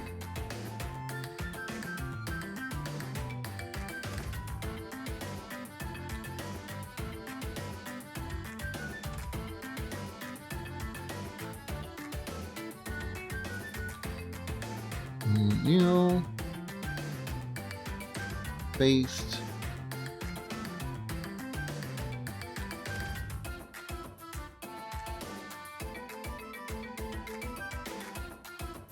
Okay.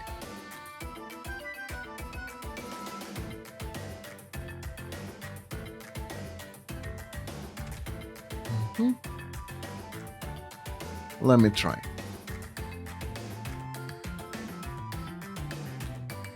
So it's kind of like a straw hat, but it's around this type of color here.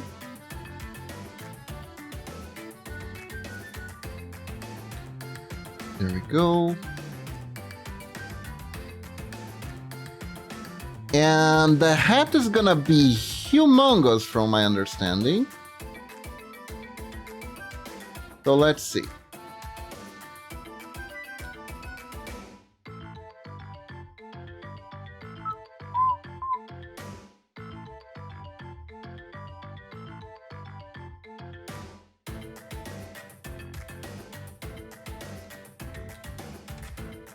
Usagi Joy Limbo has that kind of hat and it's so cool. Ah, the bunny from the creator of the Ninja Turtles?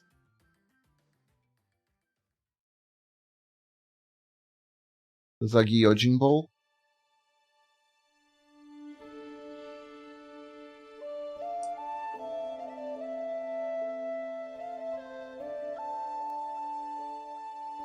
I remember seeing a few of his books for sale. I never got around to read them. I probably would have at least bought one if I knew it was from the creator of the Ninja Turtles.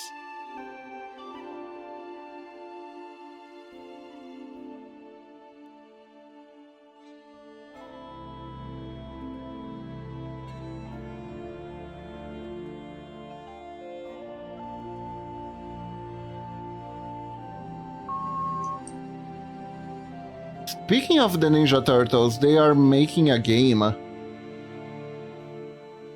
Ninja Turtle game. Call it The Last Ronin.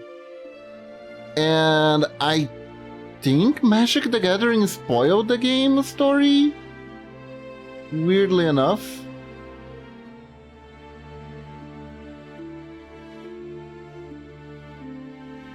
Sounds kind of a crazy thing to say, but there was the Ronin card in the Teenage Mutant Turtles Magic set, and apparently the whole premise is that all the Teenage Mutant Ninja Turtles minus one are dead.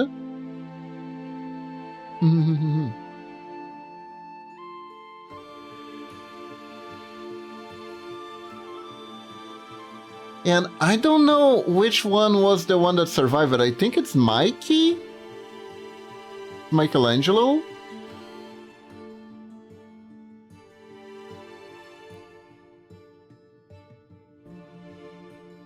Which is honestly kind of a good choice. Because if you want to do like a very heavy hitting plot,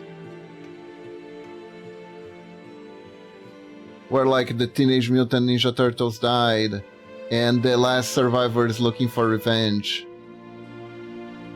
having someone like Michelangelo, who was more of a goofball, acting like brooding and revenging is gives a lot more contrast to their character.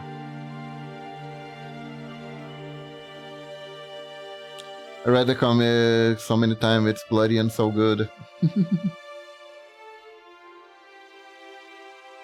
So, am I right? Is it Mikey, the one who... The last Ronin is Mikey?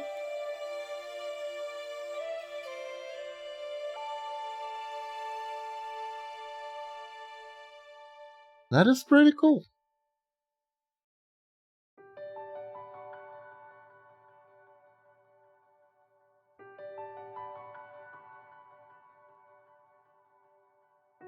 I agree with that decision, actually.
Let's see.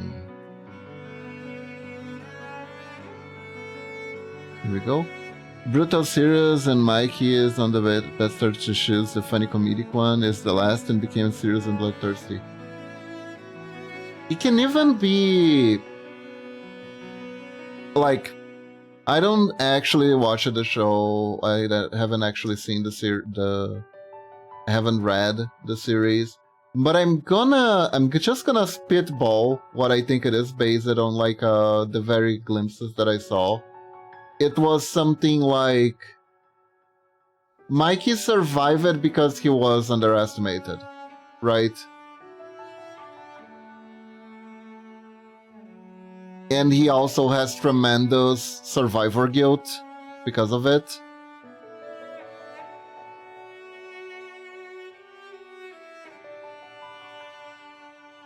Because the thing that was spoiled to me by on the Magic the Gathering set is that Mikey has a jutsu that lets him summon ghosts of the Ninja Turtles that died.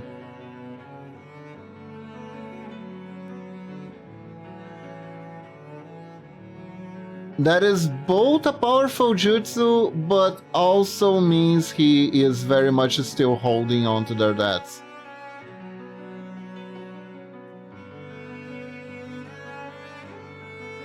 Kind of like eating him inside and stuff like that.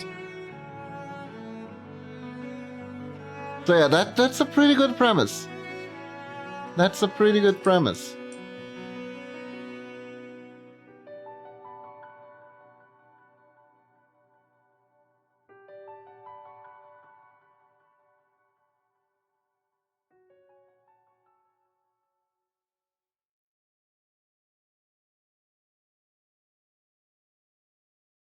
It makes a lot of sense. It makes a lot of sense to me.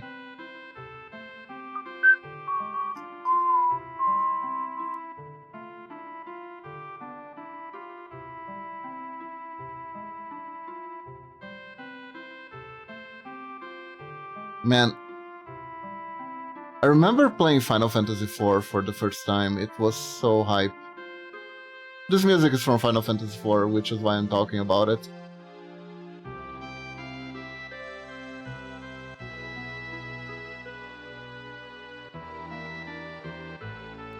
The thing that is like really cool about Final Fantasy IV is that it's a story of amongst other things, it's a story about redemption. Mikey's brother, in his mind, he's just imagining the response. Ah, I see. I saw someone saying this once that is very interesting. That ghosts aren't necessarily real, but being haunted is real. Because you can also be haunted by your memories, right? Your memories, your regrets, they also haunt you.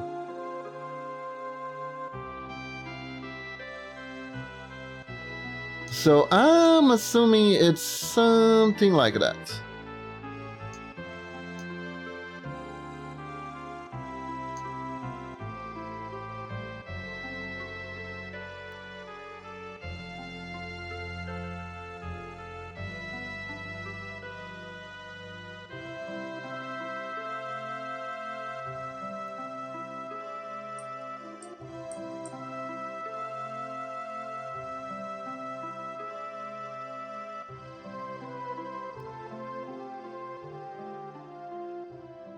But yeah, the thing that made Final Fantasy IV like really be different from everything that came before was that it was a game where you started out as a villain. It literally was a game that started out with you as a villain. And though you didn't really understand the gravity of what you were doing, you kind of had... Your character had an inkling, but because he was very loyal to the king, he carried out the orders without questioning.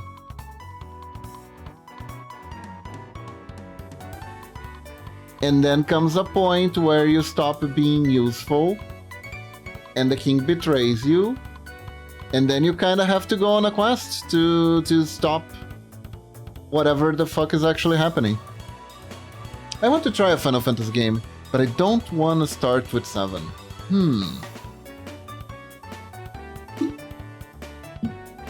Metroid, I believe there is a Final Fantasy game for, like, literally almost any taste. So, what are you looking for in your Final Fantasy game? What are you looking for in a JRPG? What kind of journey do you wish to embark? I might be able to recommend one to you. And here's the thing. Final Fantasy games have this strange rule where the one you play first tends to be your favorite. Ah!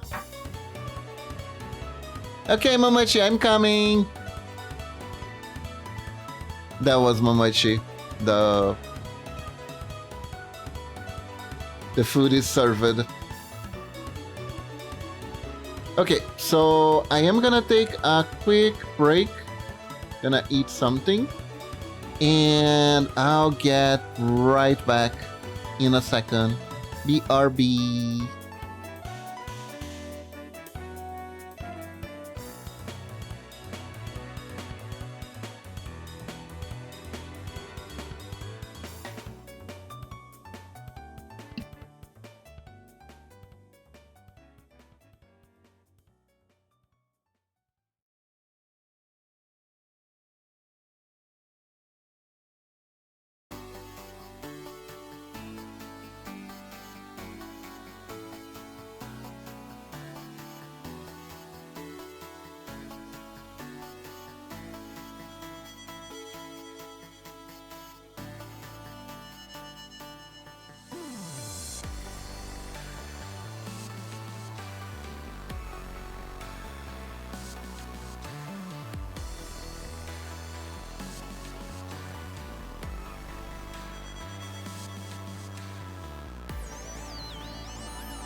Okay, I am back. Funny thing, remember that game that I was talking earlier about called Xenogears? That game, I was trying in my head to remember what was the plot of it. And the more I tried to remember what it was, a good time with turn-based RPGs. RPG ones, not the action kind. Okay, so most of the Final Fantasy games will be turn-based. They have what's called an active time battle system, but honestly, just turn that off. You can turn that off. The active part, it's like the little bar keeps rising up, and while you're still choosing, the enemy bar can rise up as well, so you need to hurry up to do the attacks. But you can just turn that off. You can just turn that off. You put it in tactical mode, and it's a turn-based game, essentially. They've done that from, I wanna say, 4 onwards, which is pretty fine. I think 4 is a good starting point. Final Fantasy 4 is a really good starting point. Final Fantasy 5 was not brought to the West originally. You can find it in like bundles and stuff like that. It is good, but it's very like loosey with its story. The story isn't kind of the point. The point is like focusing on the mechanics of the interchangeable job system that you have in that game. That is like where most of the fun is from. If you want an RPG to min-max a lot, 5 could be a really good starting point, right? Personally, I think 4 or 6. 6 is really good. 6 is really, really, really good. I am one of those people who will defend Final Fantasy 6 instead of Final Fantasy 7. Both 4 and 6 are Super Nintendo games, so you're not gonna get like the stunning parts of Final Fantasy. That starts from 7 onward. The setting for Final Fantasy 4 is a mostly medieval setting with some amounts of steampunk thrown in there for good measure.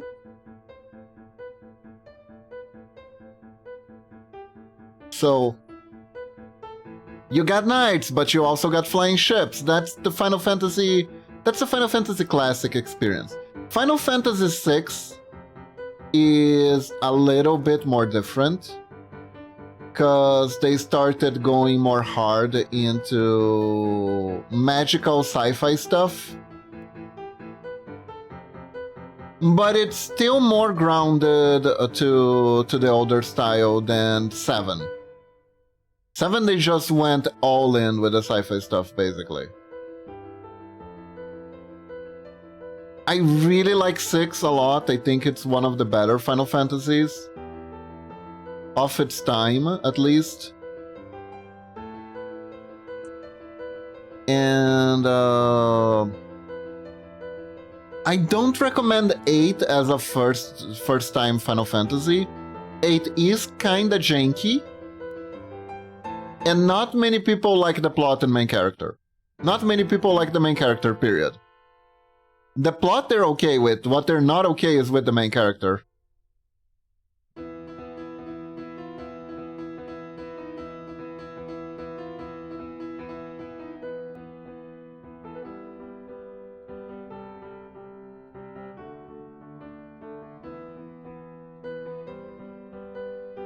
I think it's pretty cool.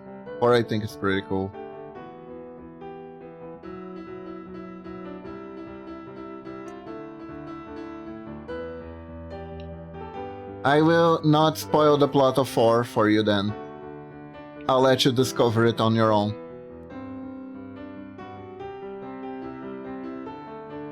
It is a fun ride. It is a very fun ride. It is a very fun ride.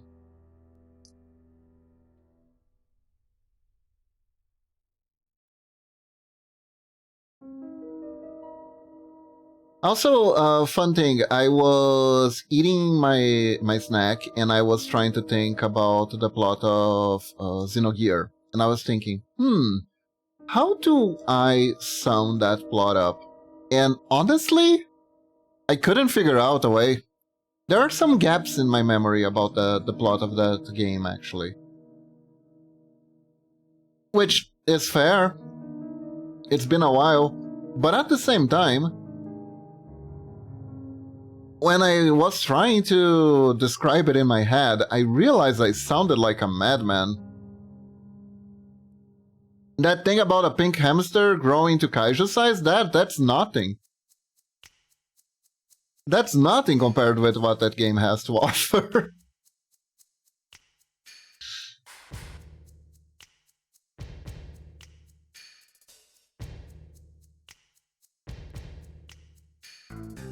It's absolutely nothing.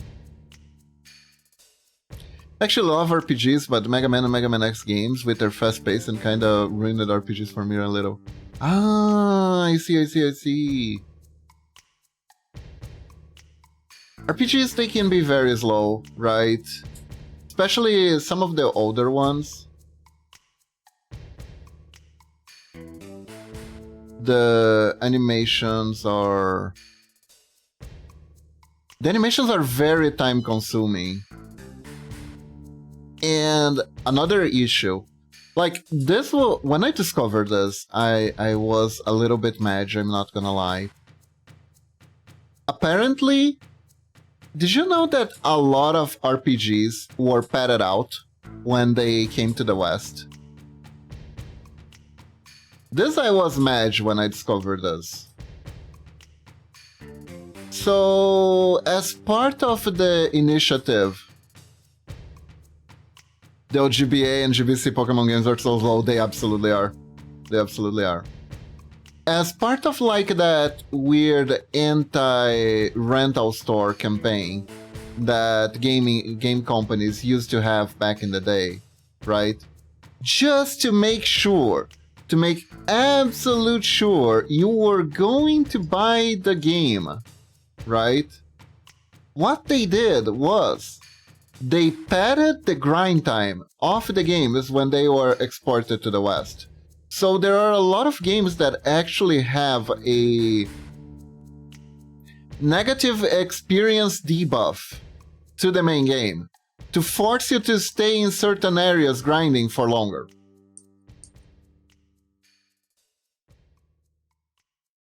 So some games felt grindier than they should have.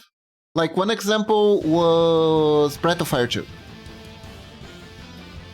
Breath of Fire 2 is a game that has very, very slow-paced grinding on it. Like, you beat a boss, congratulations. Now you're gonna have to grind 5 hours before you can challenge another boss. It's like that kind of level of stuff. And apparently, in the Japanese version, it's not that grindy. It's actually not that grindy. The 90s cheapness and padding is such a bull thing. Shit thing. It is. It absolutely is. It absolutely is. Apparently, if you play Breath of Fire 2 on the Game Boy Advance, the Game Boy Advance version, will actually not have all that padding. It will actually be a much smoother experience. And they also made the bosses harder, if I understand this correctly, because the problem with Breath of Fire 2 was that the RNG can absolutely murder you, like mercilessly. It's like, I don't know, Darkest Dungeon levels of RNG cheapness. So that means you're always at risk of having to redo everything that you did before over and over and over.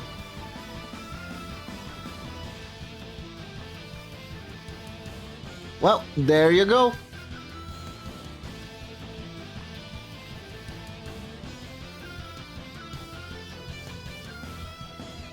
What do you think, Metroid? Is the hat okay? I think I might have gone a little bit overboard on these surface things. Hold up.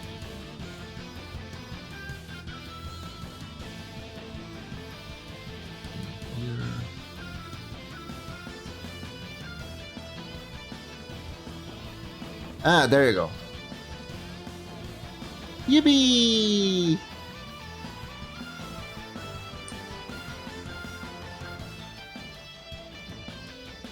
Nice.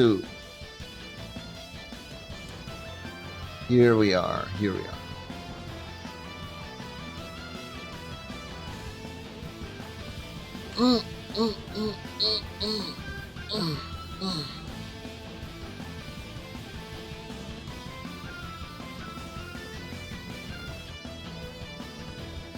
So we did quite a few hats today. We did 5. Let me think.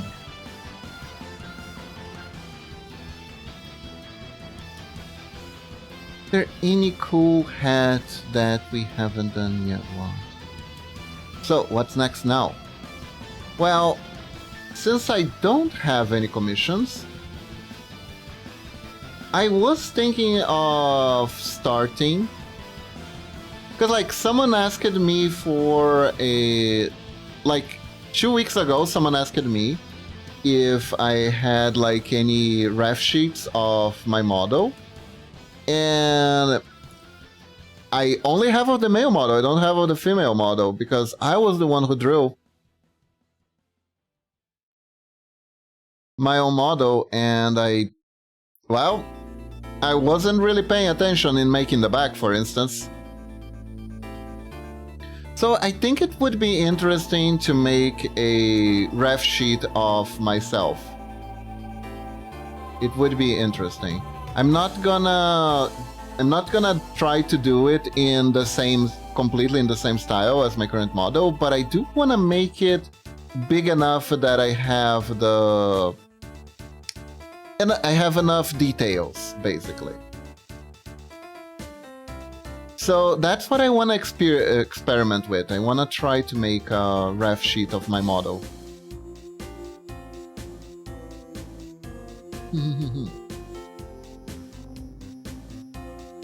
Without just redrawing my model and redrawing my model, but...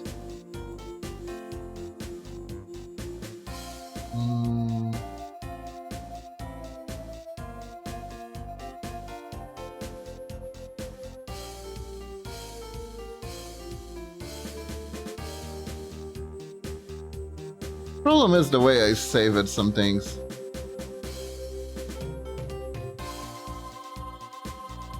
Is it easier if I just take a screenshot of myself? Oh well. We're gonna have to edit a few things here, but it's probably fine. The controls, the iris are okay. What is it? All-handed Kiba, all the hands at the same time. In theory, I could make a... I can actually like put all the hands out at once, but I set my model to not do that because it's kind of freaky. It's kind of freaky, you know. Iris, Pompo. Where is the tears? Where are the tears at?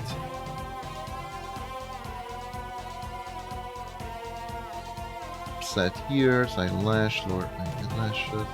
Oh, I think I can do this to find it. There we go. There we go. Also take the blush out. There we are. Take the turtleneck out. Ooh.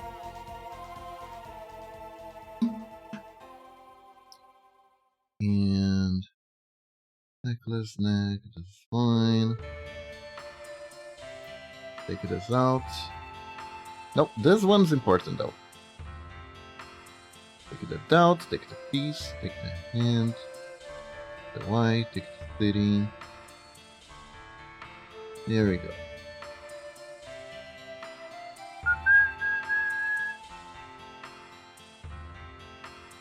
Belly, no sitting legs.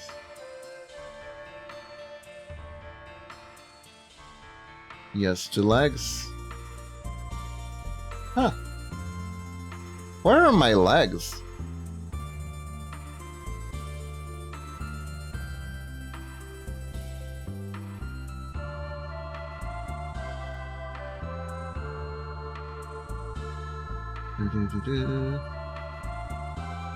Where's my skirt? There's my skirt.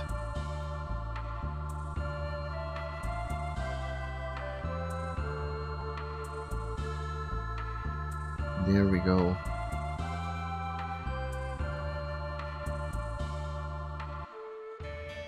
Man, it's kind of funny. I've been watching some old fighting games, a video about some old fighting games, and there were a lot of people who just like, oh, we made a character that's a ninja, and they and they just stopped there. And they just stopped there. I thought it was like kind of funny and a little bit lazy. Send those strings. There we go.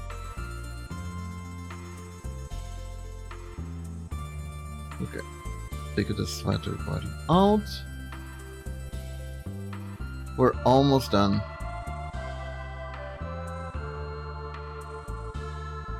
There we go.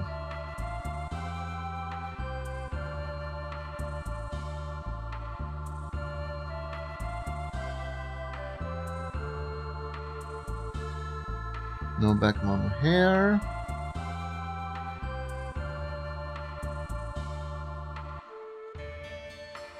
And outside of the mouth, which I kinda don't wanna use though.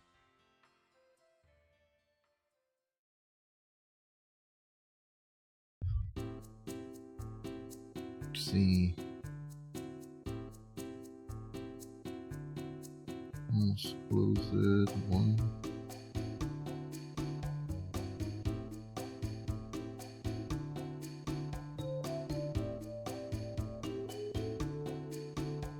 There we go.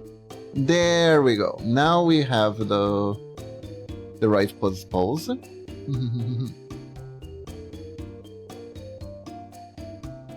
So now we draw.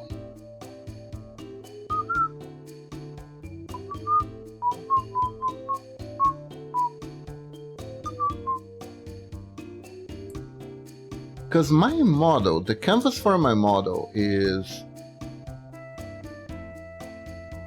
almost like around over 300 pixels. It's a very tall model. It's a very tall model. It's a very big pixel art. It's probably bigger than what I wanted it to be at first. But honestly, it turned out so good. It turned out so good.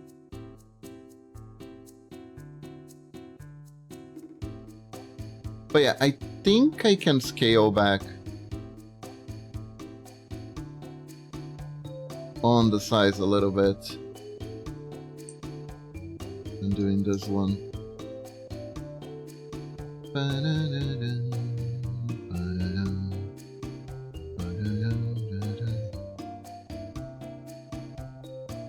I am, however, a little bit curious, Metroid. Is there a specific reason why you don't want to start with Final Fantasy VII?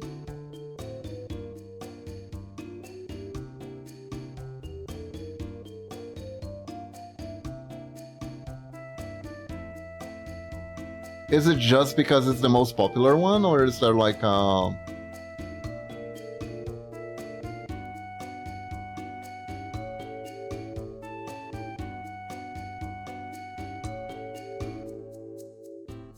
particular reason?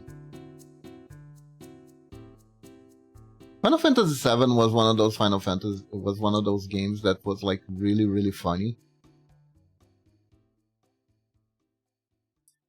Because people have been playing the Final Fantasy games in forever. And then suddenly Final Fantasy VII comes out. And you actually hear people complaining that Final Fantasy VII is anime. And then it's like, Motherfucker, this is a Japanese property. What are you talking about?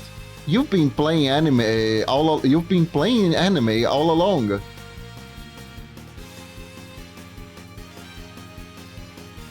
I thought that was like a very funny thing that happened with the internet back in the day.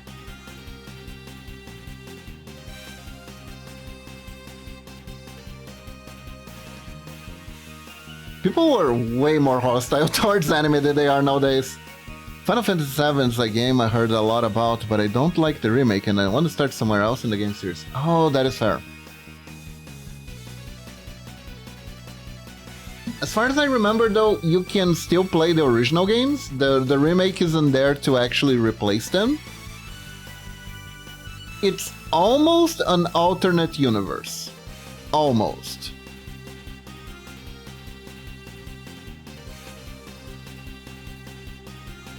Not saying that it's an alternate universe because I'm not entirely sure anymore.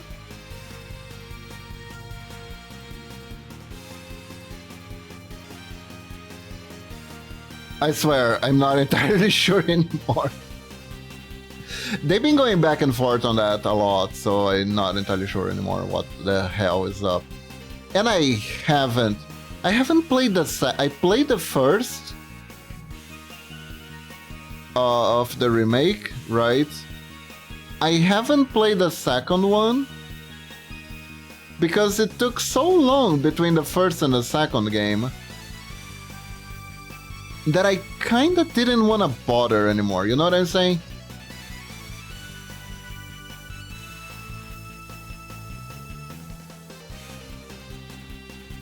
I have an issue with these things, like if certain franchises, like, they take too long to release something. I might change my mind on something that I like about the show, or I might just be like, actually, I think I had enough, and just not watch it anymore. While you're streaming, I started drawing Pixelart myself. Oh, that is great!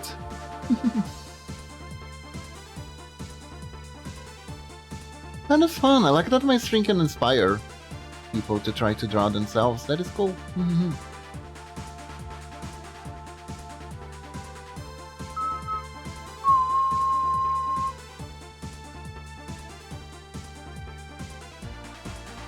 Okay, so I wanna do this.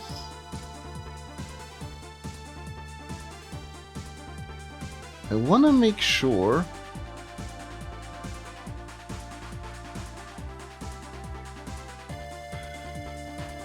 we are doing the proportions good enough.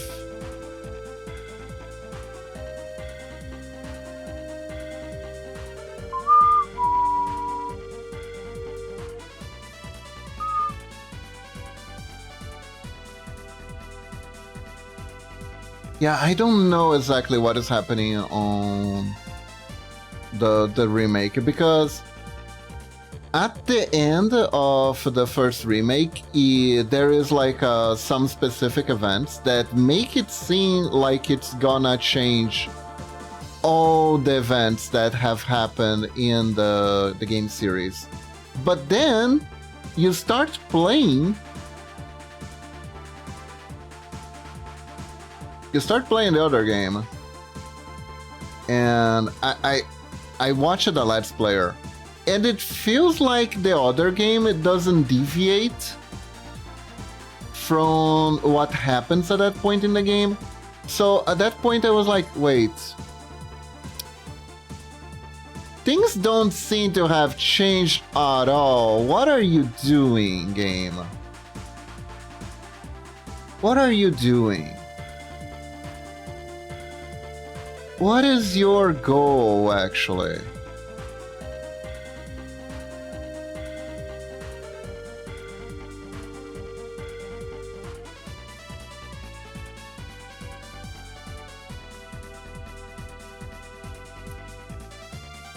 So I was very confused with that.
Oh, not Final Fantasy, but Chrono Trigger is an absolutely good RPG, an absolutely goated RPG by Square Enix. One of the best there is.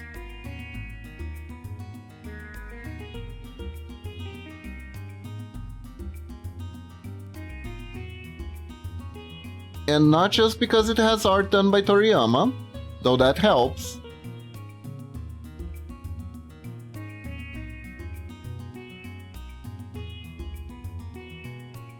But it also does the thing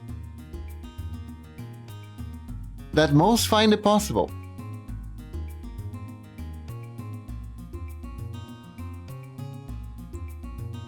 Oh yeah, that game's plot and everything's really good. I know, right? And it does, like I said, it does the impossible thing. It makes a compelling narrative that has time travel in it, which is like really, really hard.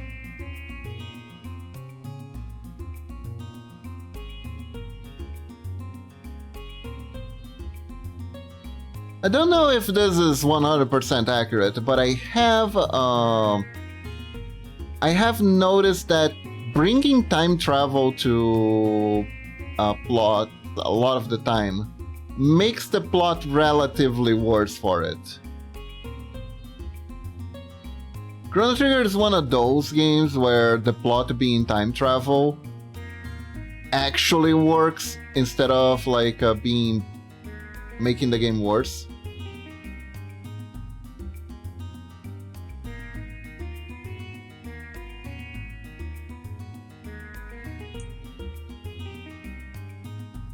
Which to me is amazing in itself. There's a lot of time when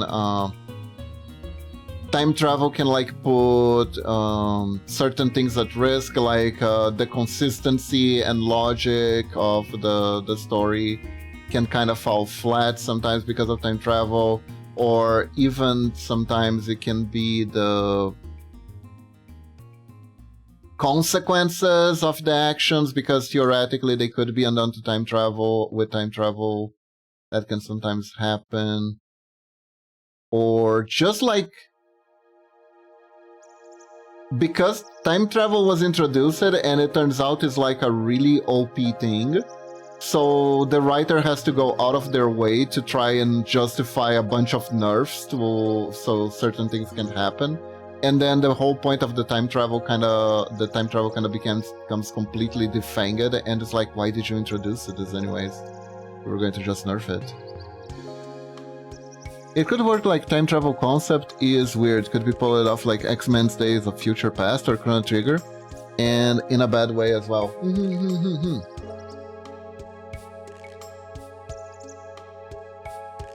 Like, Chrono Trigger doesn't like make it too complicated, isn't like too loosey-goosey with it too much.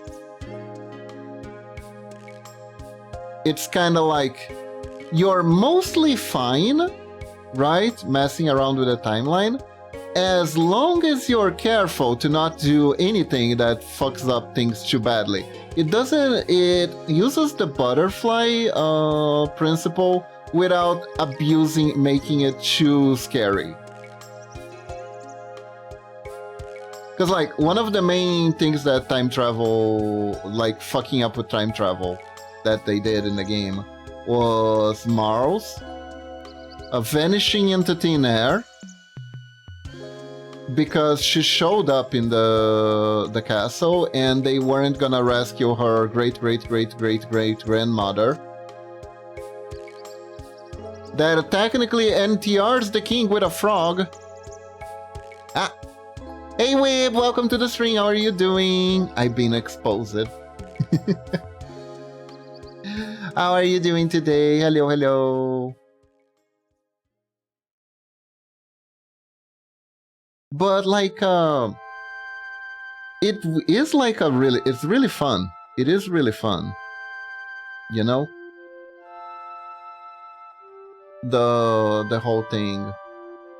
And the way you solve it too was also pretty neat. That was like, okay, so the main thing is that the queen never gets saved. So if we save the queen, we're fine, even though we mess at the timeline. It's like it's not unfixable. And it's not like, oops, we squished a bug. Now everyone wears hats. Everyone wears a sombrero. You know, that kind of stuff. They don't take it too far. I'm doing fine, work well. Oil changed in the car, so I just gotta get the gear shift fixed up next month. Ah, I see. That is good, that is good. Oh, but you know what I think was the thing that actually worked very well in Chrono Trigger's favor with their time travel? Was the fact that you could only go to fixed points in time. And after you enter those fixed points in time, you can't go back further. Right? The moment you enter a time in the past, time flows for you in the past as well. I thought that was kinda neat. Because like instead of you messing around with the timelines and time thingy and causing different types of contradictions and stuff like that. No. Time adjusts to you. That's kind of the thing now that I stop to think about it. The main problem with time travel is that for some reason, time is extremely frail in those time travel plots, right? Oh, you can't mess around with it because it's extremely frail. How do you know? There wasn't anything before time came around. Time is pretty sturdy. Time can take a hit. I'm doing just fine with... Oh, yeah. I'm glad you're doing well, Weeb.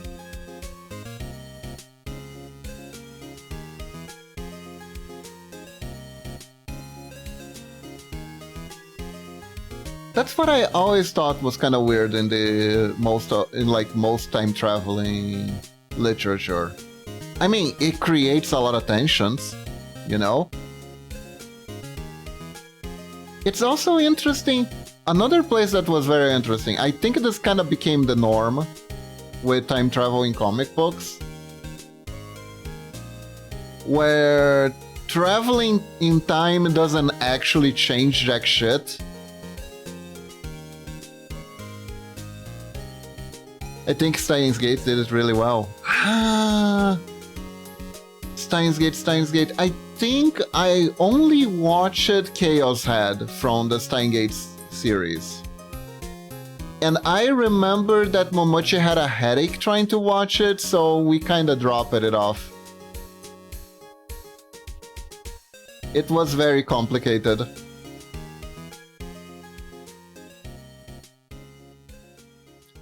Because, like, when you're dealing with time travel that deals with time paradoxes, the primordial time paradox is that theoretically, if you change the events that led you to creating a time machine, the time machine never existed because the events never existed, but you never went back in time because you didn't have a reason to, so you never invented a time machine, so you didn't change.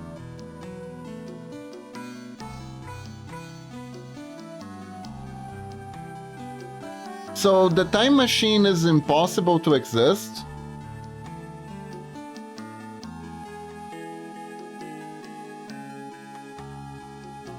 It's impossible for a time machine to exist. If you operate within those parameters. Also, time is not linear. It's a string with knots, and if you consider them as sheets or something like that.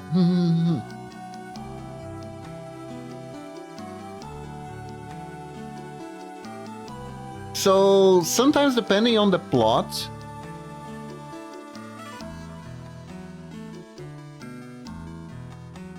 there are situations... I feel like this butt is very angular for a reason.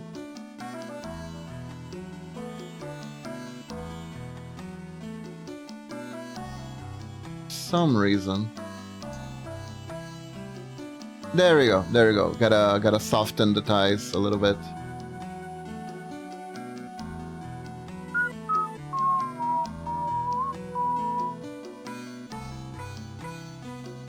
You know, actually knowing how to draw has helped me a lot with this bigger pixel arts.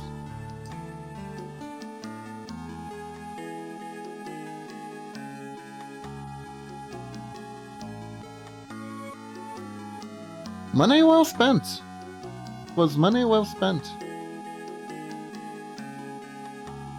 Going to the drawing classes. Yeah, so... And that is kind of the issue, Kitty Kitty, that with like time travel plots. If they get too complicated too soon, there is a very non-zero chance that the author might accidentally simply make a mistake in the logic they created themselves. They there's a lot of like risks of writing yourself into a corner with time travel. I think unfortunately the Terminator series are a good example of that.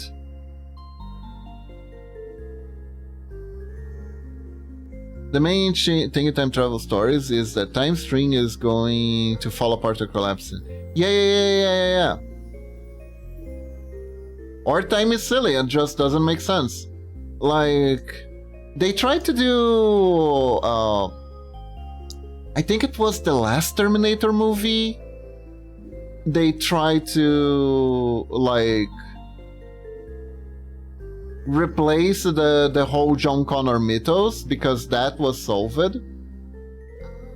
So you defeated Skynet, so then they make a new Skynet, and the new Skynet comes back in the past and actually kills John Connor, but then there is a child who is going to be the one that rises up against this new, the known Skynet that is just like Skynet, and now you gotta protect her.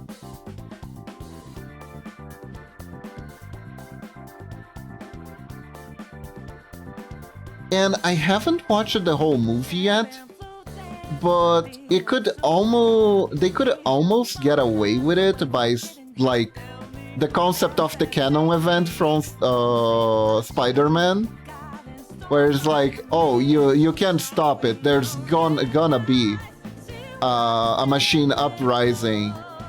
Some machine will be uprising, and you can stop the machine from uprising, you just have to beat it in the future to be done with it. Or something like that. But I... honestly, probably, most likely, they just got lost in the sauce with that one. I think they just got lost in the sauce. They're trying very hard to make more movies because they make money and they got lost in the sauce. That's the main feel. That's my main takeaway from that one. My favorite time travel movie that does it right is X-Men Day of Future Past. Oh, I don't remember. I don't remember how that one went. I watched a bunch of X-Men movies, but I don't actually remember. That wasn't the one with Apocalypse, right?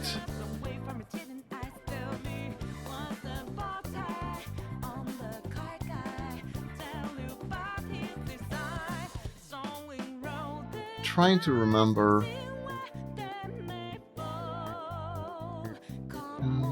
Why don't you spin the wheel?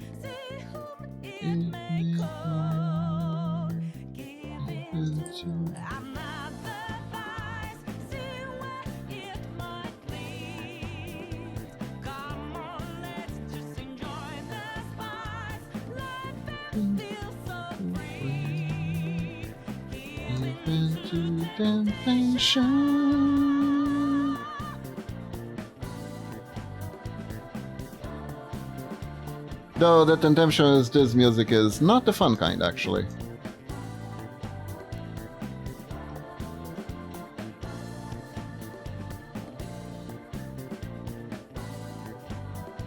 I like it Persona 5 a lot. A lot of people say that Persona 4 was better, though. I think they were both on the same, similar levels.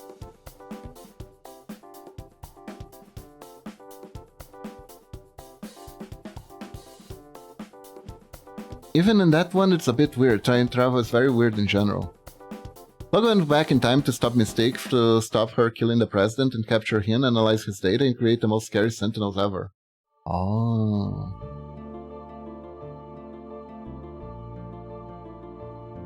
Let's save as.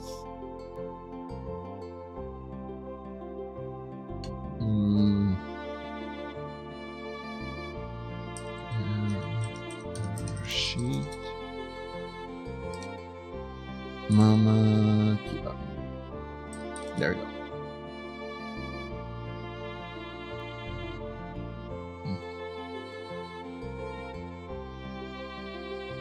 You know one thing I can do in this model that I can't do in the other one? This. But...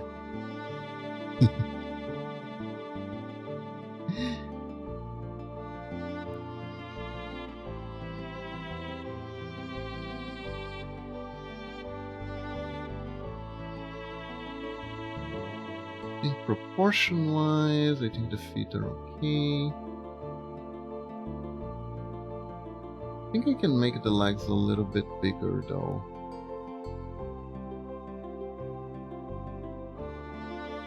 Man, I don't remember that one.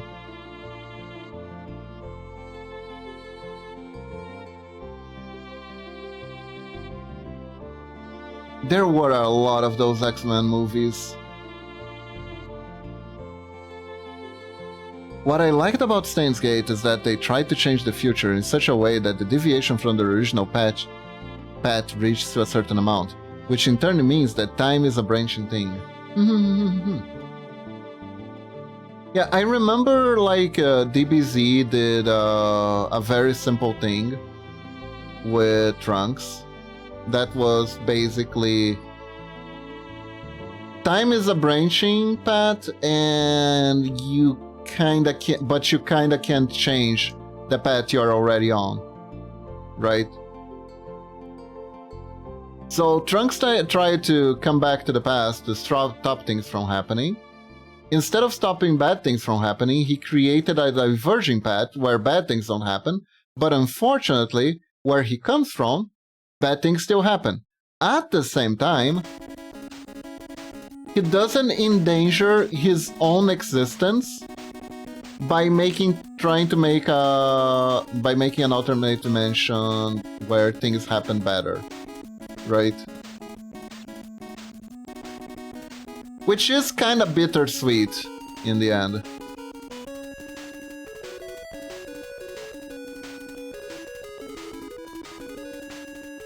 I do like I love Future Trunks' story, by the way. Absolutely love, one of my favorite characters. Future Trunks is such a badass, and the thing with Future Trunks is he had such a kick-ass theme song in one of the fighting games they released for the PS1. Hold up. Is it here?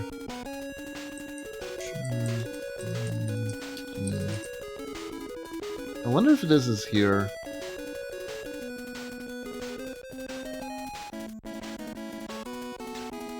Let's see if this is here. If it's this one.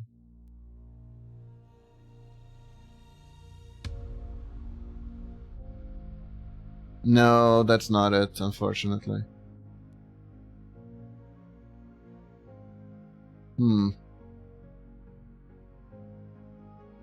It's a nice music, but that's not the one I'm thinking.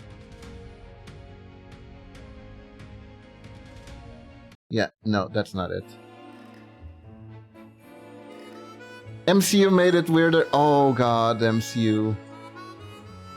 Look, I kinda liked Loki a lot. I low-key enjoyed the Loki series, right? I think it was one of the last things I enjoyed from out of the MCU.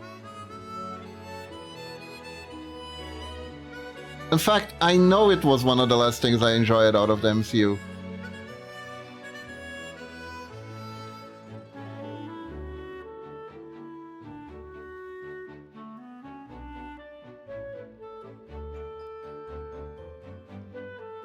Cause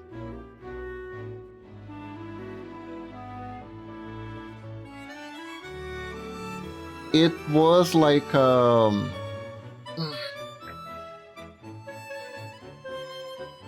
but it was a wild ride. It was a wild ride. Ultimately though, it is like that thing with the science fiction.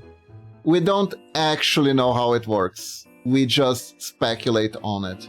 And there are good speculations, there are so-so speculations, and there are bad ones. But who knows? Maybe the bad one is right. Maybe if we try to time travel, everything explodes immediately. Last MCU stuff I watched that I love was Deadpool and Wolverine. Deadpool and Wolverine was good. Oh wait, that actually came... that came before Loki. Right. That came before Loki. So...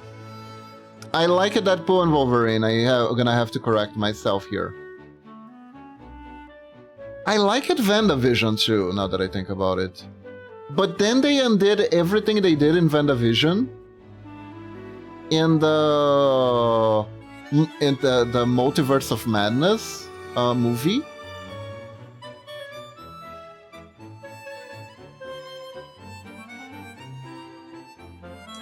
So I kinda stopped liking... You know what? That was my turning point. Multiverse of Madness was where I stopped caring a lot about Marvel stuff in general. That was my turning point. Ow, ow, ow, ow. Hi, Key Energy!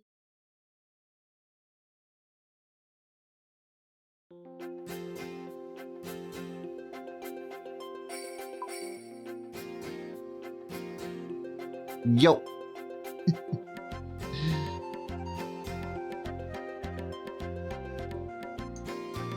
Because the thing with that movie, from the Doctor Strange movie, was that I don't know, everything felt so weird. Like, Wanda might have had some lingering issues, but like she did so much stuff. It felt like she had grown as a character in the WandaVision series, and then she just regressed every character growth she had because they needed a villain for Multiverse of Madness. And Multiverse of Madness kind of felt like the only reason it was created was to promote Ms. Marvel.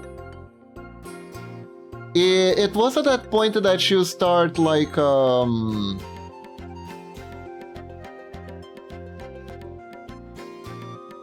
you start doubting the writer's intentions with the stories.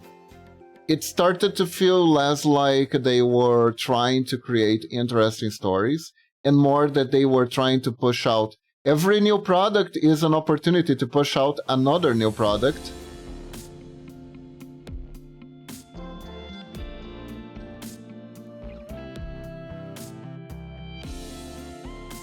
And that third eye ending thing was just so baity. It was just so baity. It was like, ooh, you didn't think this movie was very interesting, but maybe the next will be. Look at Doctor Strange with a third eye. Doesn't that make him extremely strange? I'm sure some people who have read the comic books will tell you exactly what is happening. Dekata Show on Disney Plus is actually a pretty refreshing story and idea. It is, but the fact that it's all tied up to the Marvel Universe. That's the thing. Momochi complained to me about this, and I am forced to agree with her. that a lot of the shows, the series that they were releasing for the Marvel Universe would have been like amazing standalone series, but because they are part of the cinematic universe at large, it almost feels like they have some restrictions that don't allow them to grow fully. I actually, hold up, when was the Agatha one was released? The Agatha one I also liked. When did I stop? Hold up. I don't have a clear timeline anymore when I actually said enough of Marvel.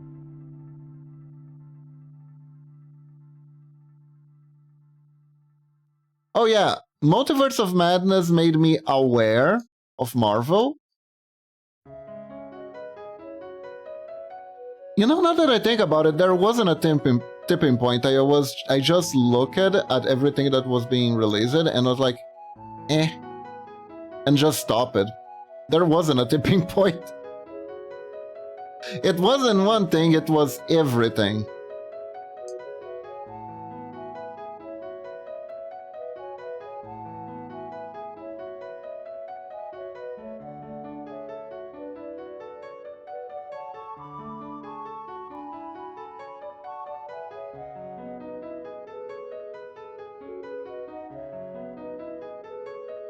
One day I just started feeling very apathetic towards the Marvel, the cinematic universe in general.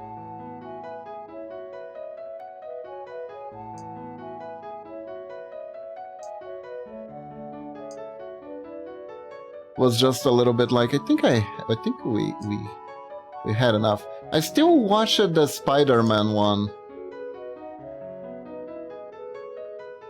where all the other Spider-Man started dancing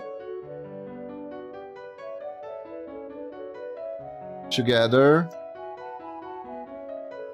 and Tobey Maguire was there, and it was awesome, and so was Andrew Garfield, and I was like, oh my god, that's right, Andrew Garfield was a Spider-Man, and he didn't hate Mondays and liked lasagna.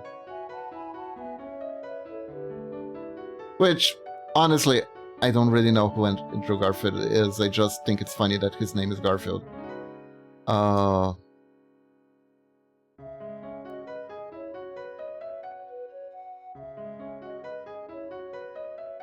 Nevertheless, his Spider-Man movie series had some interesting things going for it. But we'll never see how that turns out, basically.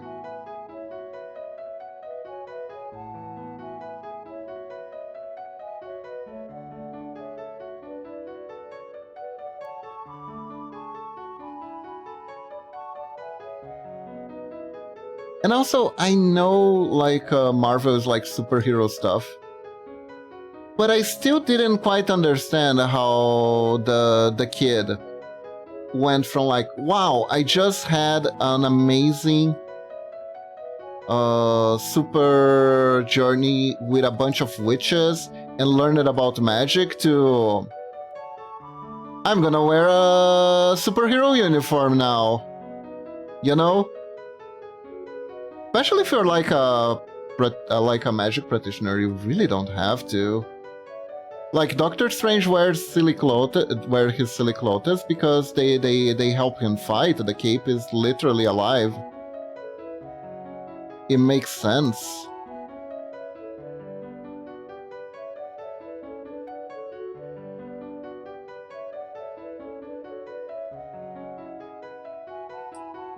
I don't know if the kid was like a big Marvel fan.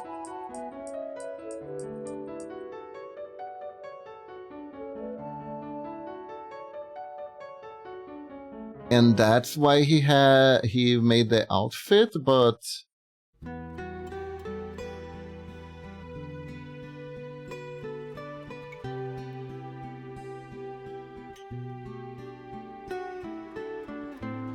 I did like the show as a whole, though. I did like the show as a whole.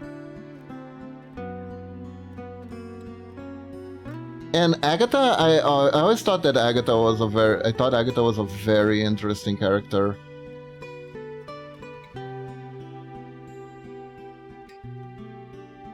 From the moment she got introduced.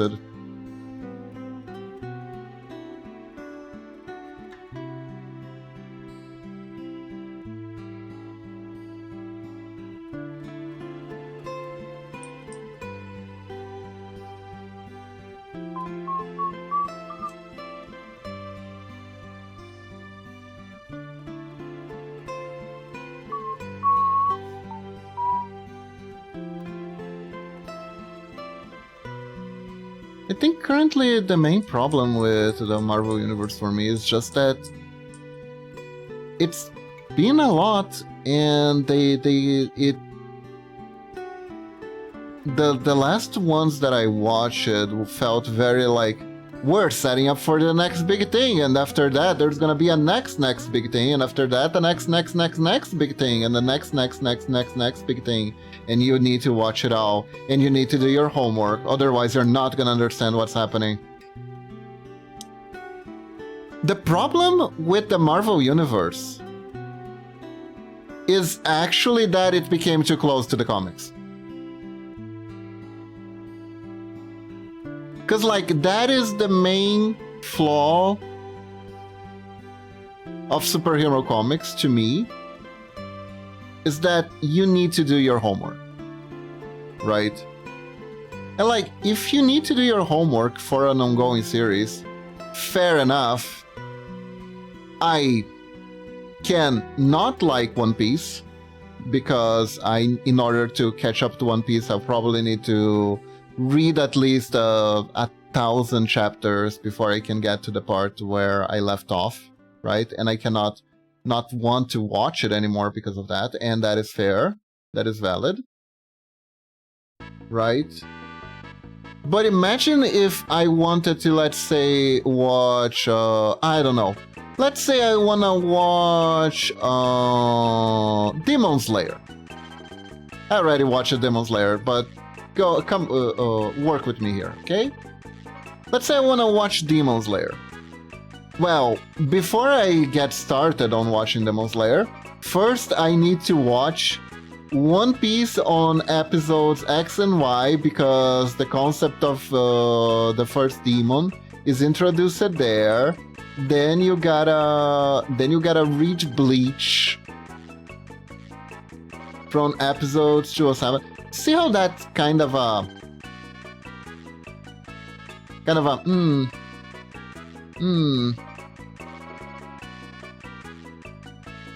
It's not even having to do homework, it's having to do homework to stuff that is not really related to what you're trying to watch. And they've been doing that with Star Wars too, like I watched the first season of The Mandalorian and I thought it was... Honestly, I didn't really care for it that much. But it's a chore.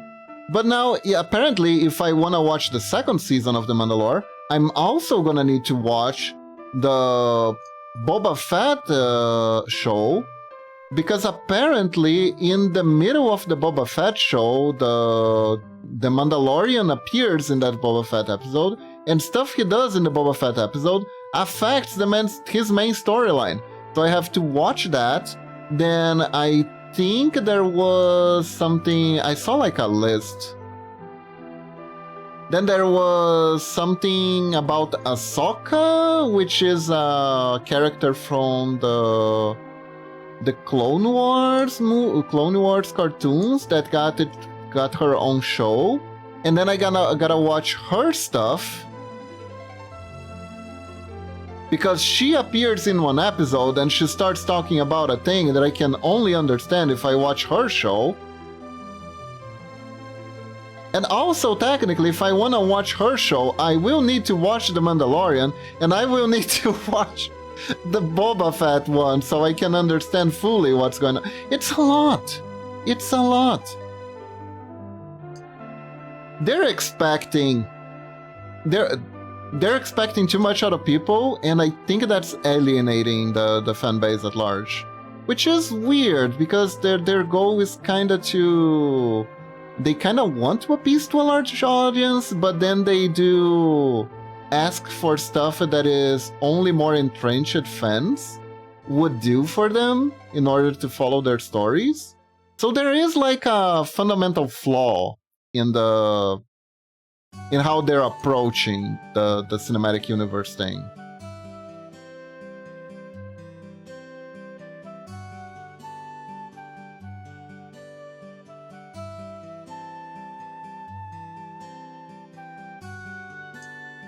Like, my personal take is if you are going to connect two different pieces of media together in an expansive universe, you should still make sure that people who only like one part of your media franchise can understand what's going on.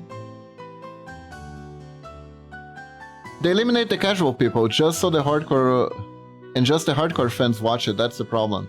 At the same time, they're not making the product for the hardcore fans.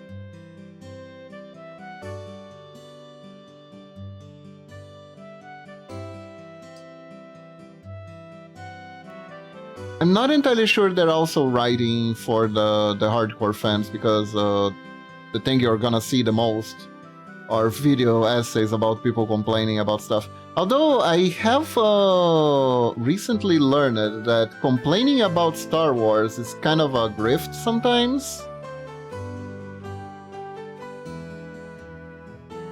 Apparently there's a guy that his whole stitch is that he made a YouTube channel where he complains about Star Wars being terrible, while at the same time selling lightsaber replicas to people.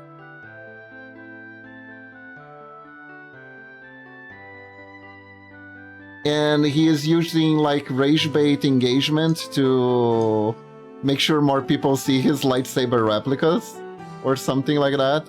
It's a thing. It's a thing.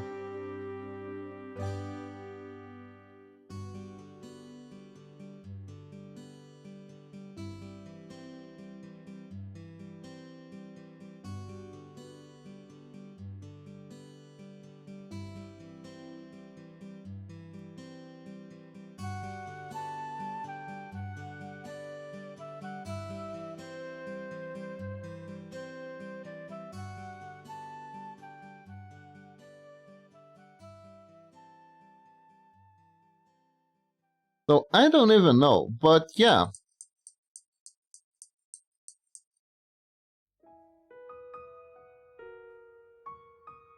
Let's see.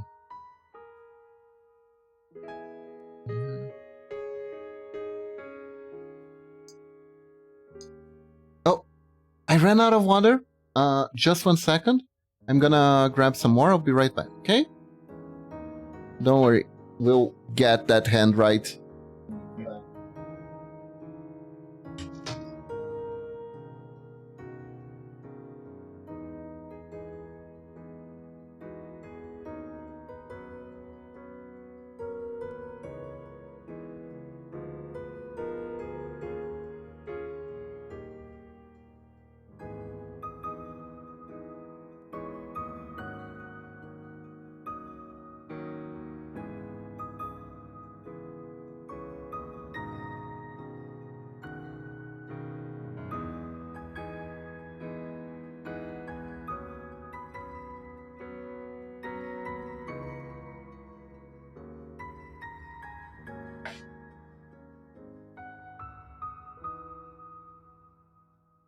Okay, I'm back.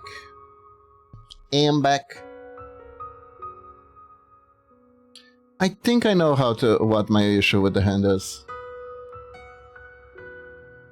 I kinda was making the structures here to get the hand from the side. And then I started drawing out the other fingers and make the hand like press it down. When I shouldn't have.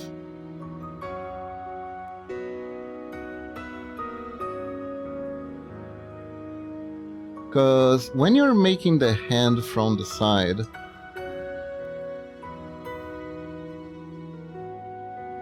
best way to think about it is like a claw.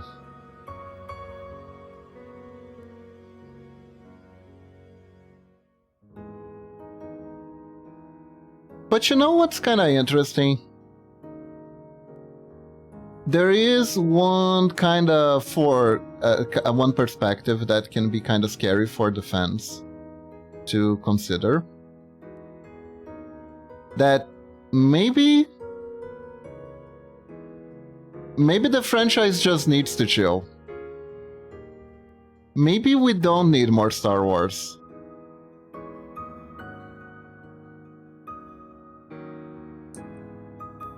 Maybe the series just ended. Maybe we just cherish the original movies. And maybe that's fine. Maybe we try writing something new.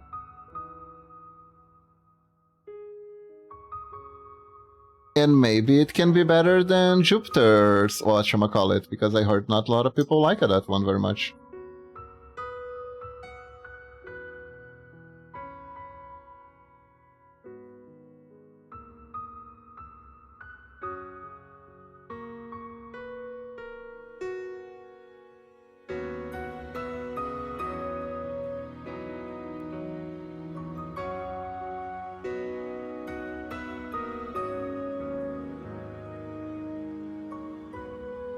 I saw an interesting take where a guy said that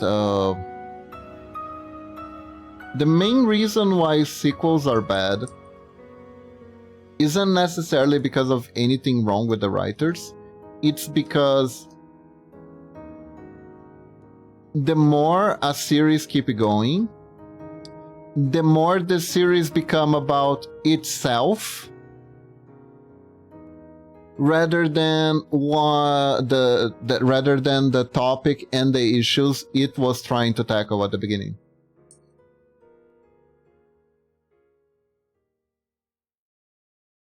And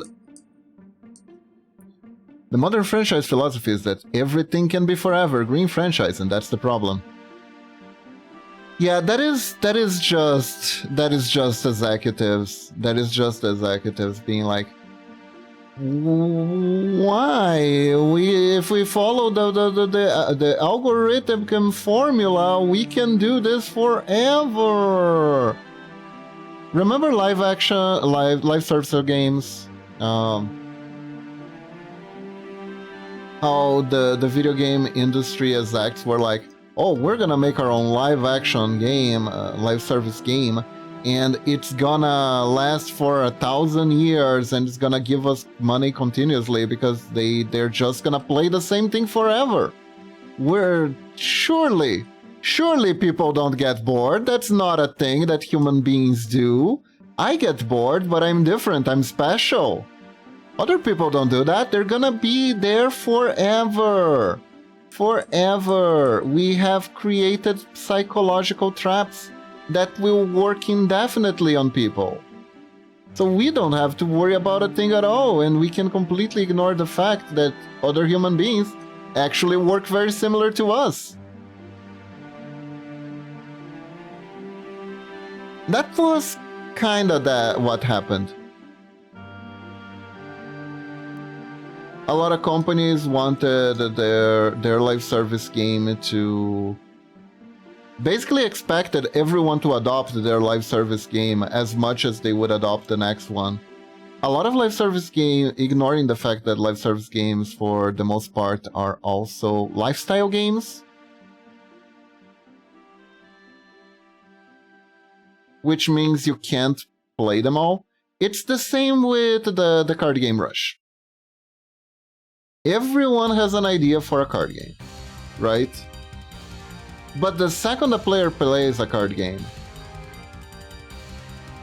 it's gonna take a lot to make it then move from one card game to the next, because they're part of that card game's community now. They're part of that card game's community. They learned how to play that game. They invested their expendable income into making that deck and stuff like that. Decks for that one game. It's why, like, trying to dethrone games like Magic the Gathering and Yu-Gi-Oh! It's not just about making a better card game. You also need to somehow provide a better community.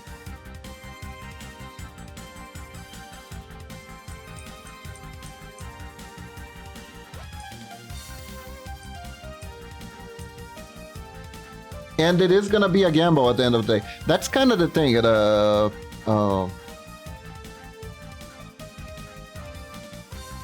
people in charge of these, they don't wanna gamble, they don't wanna make risks, but they take decisions that they think are riskless when they're actually very risky.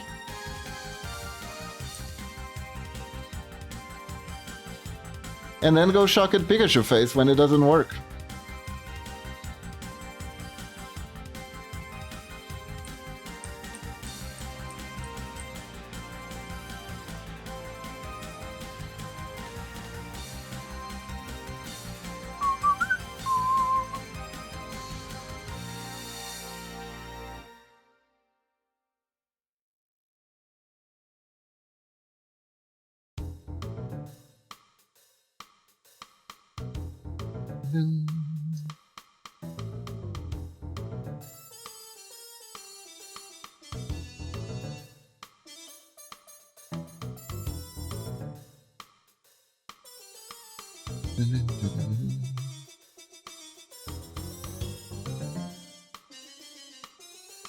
Yeah. Everyone wants the money tree without realizing that people need money to buy your shit too.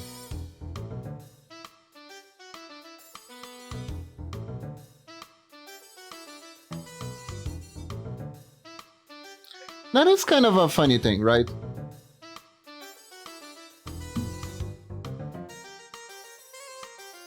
If you're making a product and you're cutting corners by paying less to your employees, and you make it so your employees cannot buy the product you are selling, you are technically hurting the amount of people that can buy your shit. Right?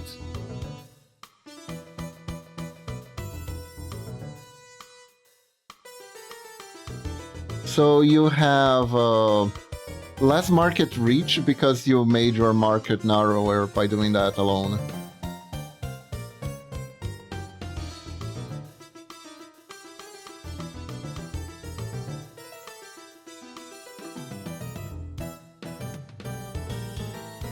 I don't know what people teach at business school.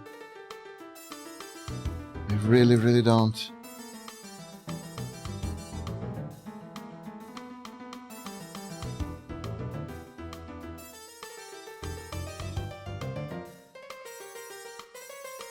Anyways, let's do Pixelart, shall we?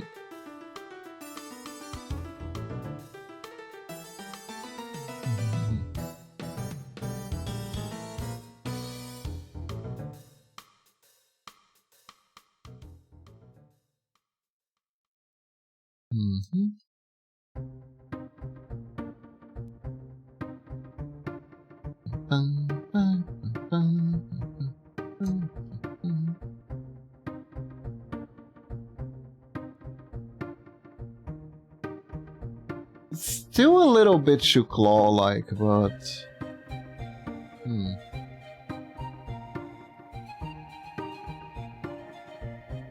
Oh yeah, I could make the like this.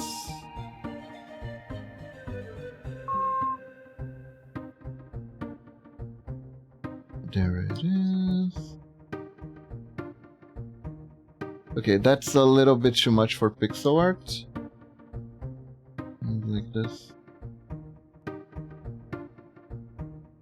Think it works.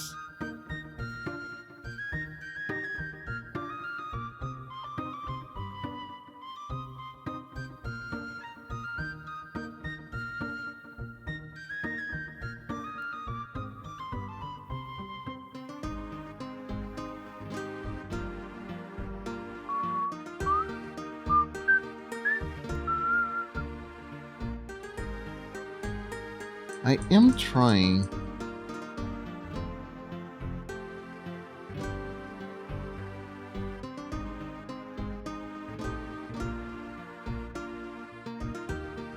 Make it.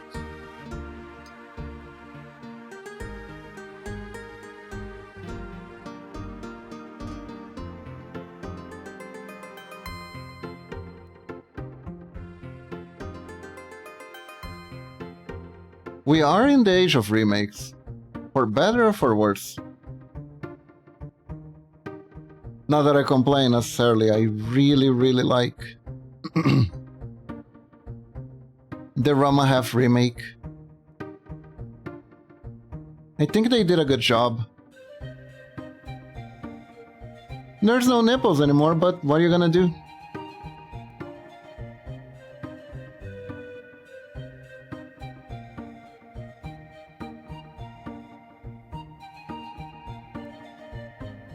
Bum, bum, bum.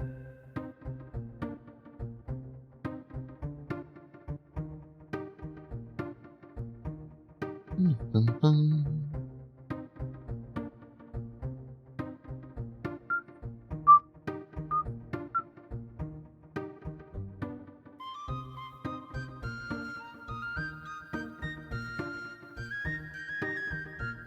There we go.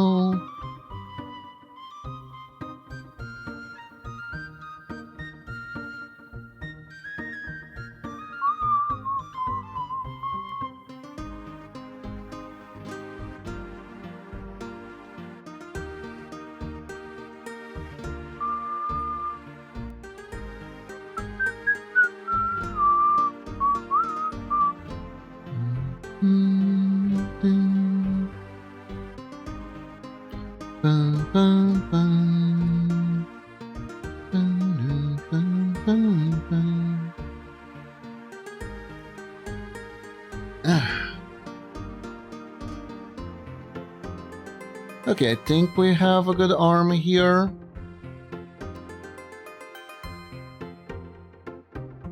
And could be better, could be worse. Maybe I'll revise it later. It might be too small, I'm not entirely sure.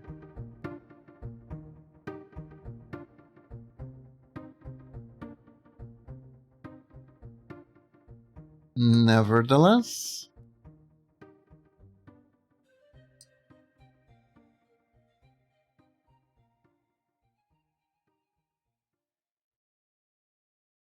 that's a good base. I think I'm gonna make a back base first. Before we start drawing.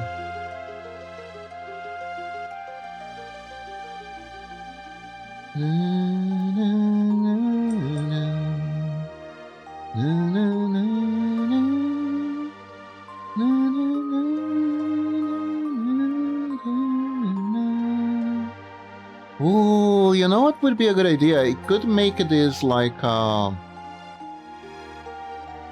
could add this like as a template, so I can make more of these if needed be.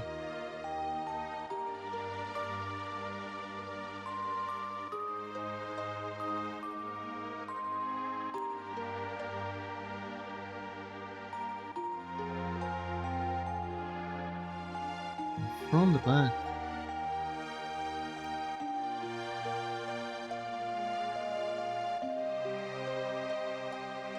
That's the back of the head there.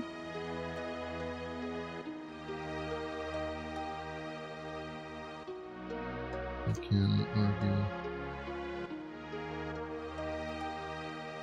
It's kind of like this.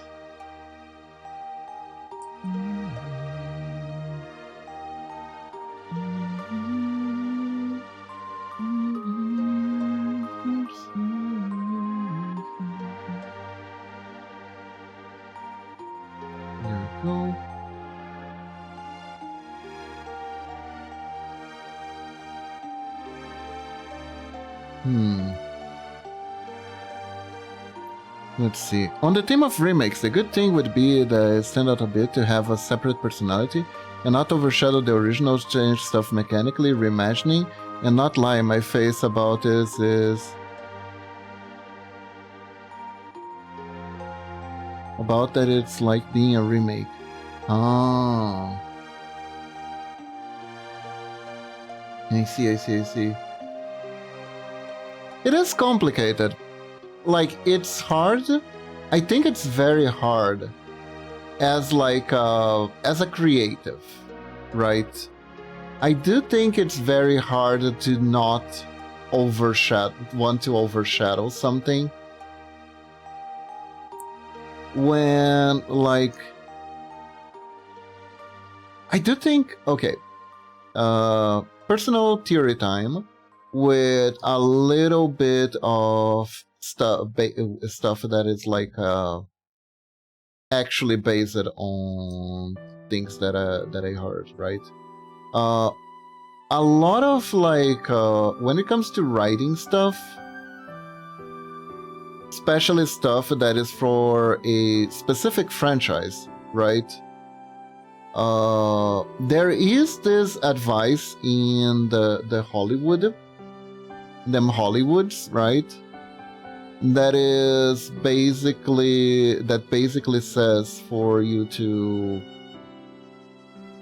if you get the chance to do something that is like a franchise or something, and you're making like a remake, or you're making like a reimagining, or whatever the hell, it is actually advisable as a writer to change as much as possible.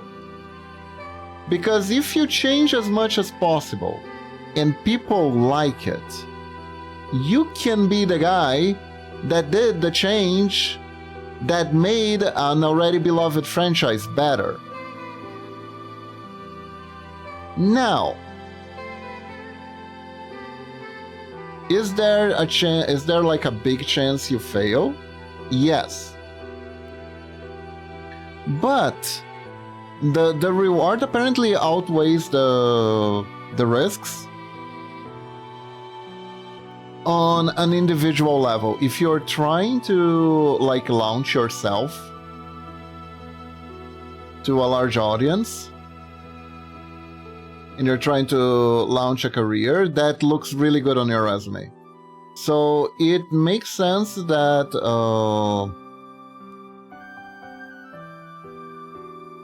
if you just stick to a story completely, like it's beloved and stuff, you technically don't get as much credit, because you're technically just doing someone else's story. You're not doing your own stuff, so it doesn't look that good on your resume. It's like, wow, congratulations, you followed the plot of the original story. Good job.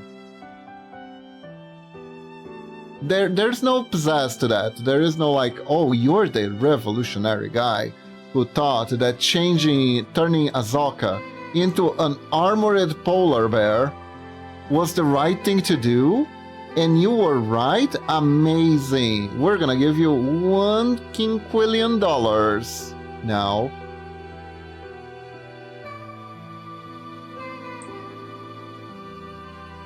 And funnily enough, there are movies that have changed the base source material a lot and ended up being really successful. The Shining being like one major example. Apparently Stephen King hates the Shining movie, even though it was extremely successful, because the guy responsible changed a bunch of the core themes, and he turned a character that was supposed to be more sympathetic, the dad that turns into killer because of hauntings, right, into kind of an asshole. He was supposed to be a more sympathetic character that's driven mad by like spooky stuff, and the terror was supposed to be from a good guy turning crazy and killing everyone and becoming a killer because of the hauntings in the house and stuff like that.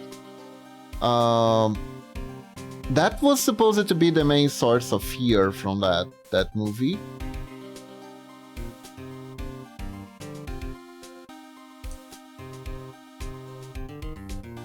But the director changed it so he was way more aggressive already at the opening.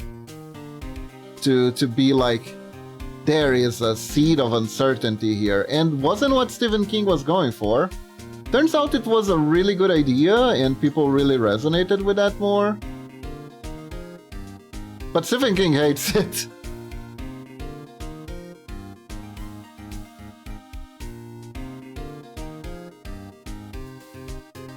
Because they changed his story, they changed the beats.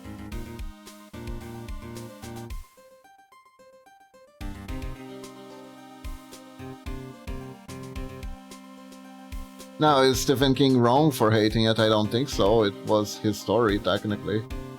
Right?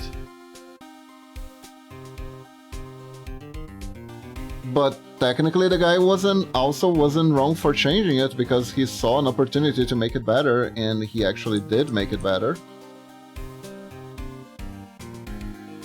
So it's complicated.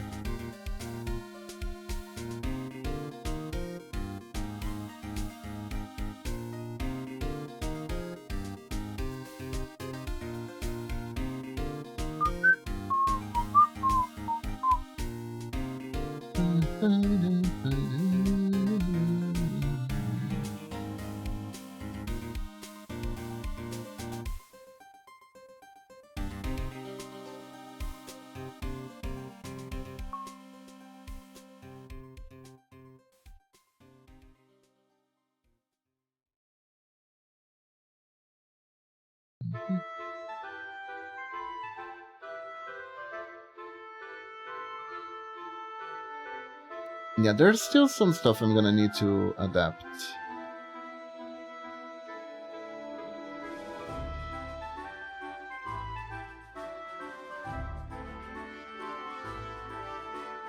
Like, I think this crotch line is a bit too high.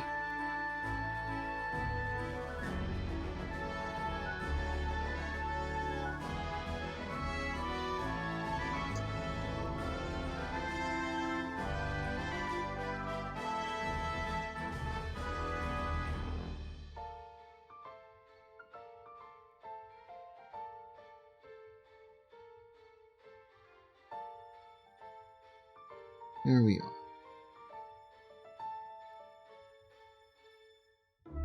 Alas, turns out that making movies, making games, making stuff like that's not easy.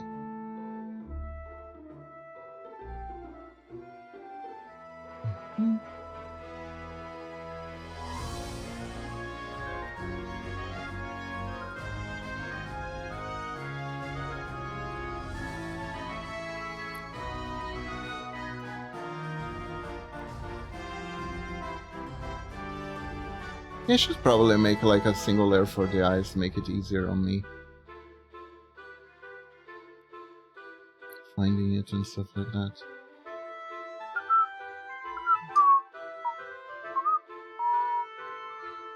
Oh, I made a...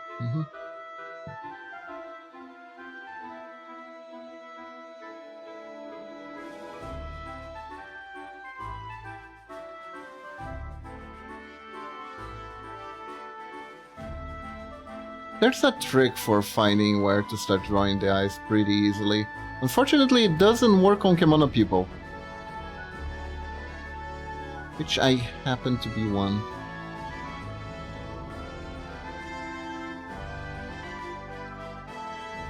Those are some really huge eyes.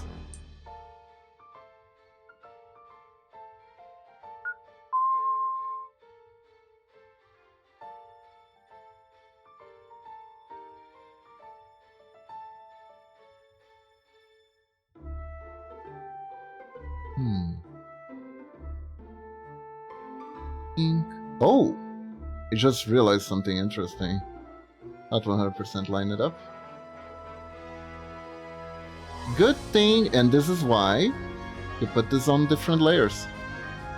Because if I feel like it's too low, I can make it higher. If I feel like it's too high, I can make it lower.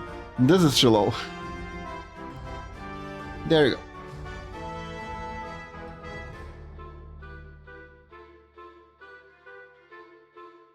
This is about right.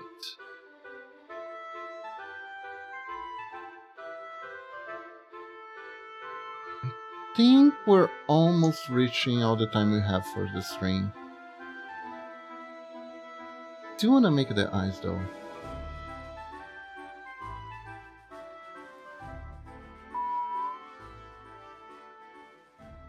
You creepy. Jack's eyes.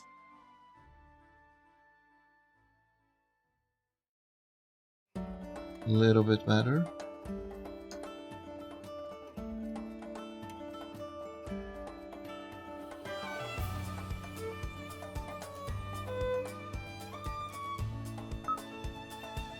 Bum, bum, bum. Ba-dum, ba-dum, ba-dum, ba-dum. Bum, bum, ba-dum, ba-dum.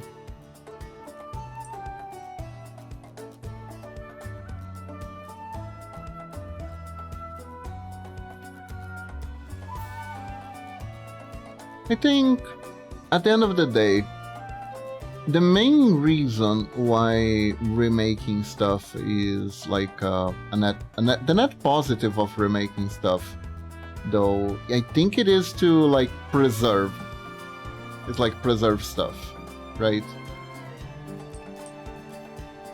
It's very hard to decide what should be preserved and what shouldn't, though.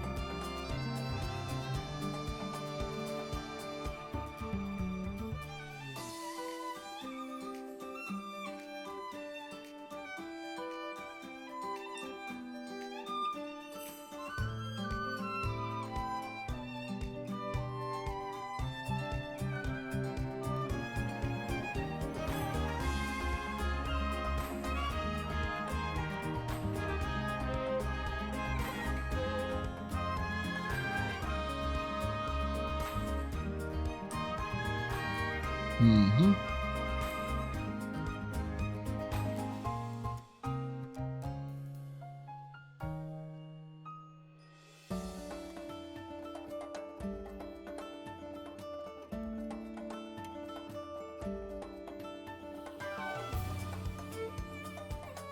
Like, it is sad that some things become lost media? Yeah. Absolutely. But there are also some things that are probably better off as lost media. Like that one webcomic that tried to solve homophobia by spelling gay differently in order to use it as an insult. Although that one will always live rent-free in my head because it was really kind of funny in a misguided kind of way.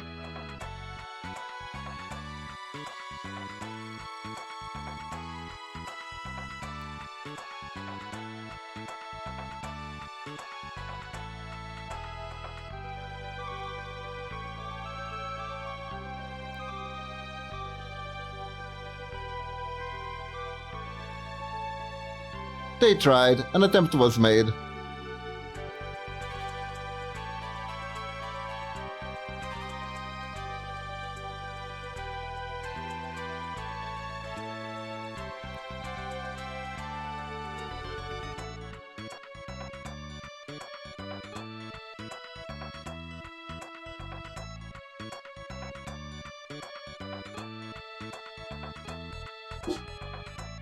Oh.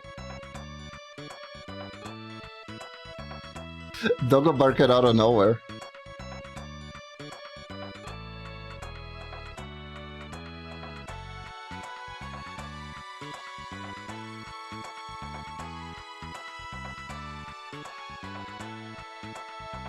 There we go.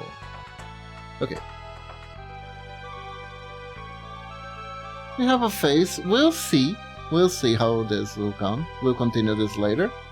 For now, everyone, thank you for joining me. That's all the time we have for today. My dog is already staring at me because I said that. She's too smart. She's learning English. Help. But let us find someone to raid, shall we?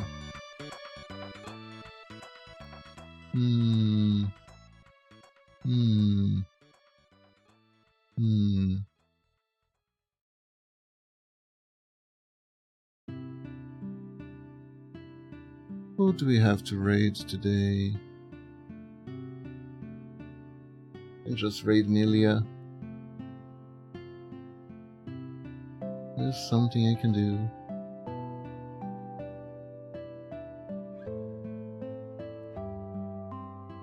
Yeah, I think I'm just raiding Milia. Let's raid Milia.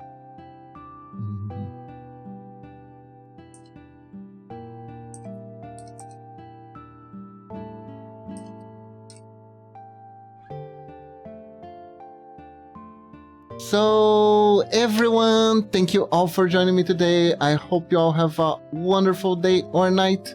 Stay awesome, and remember, when in doubt, when you think you can't do it, just think like a ninja. And sure you can. So, bye-bye, everyone. Have a good one. Bye-bye.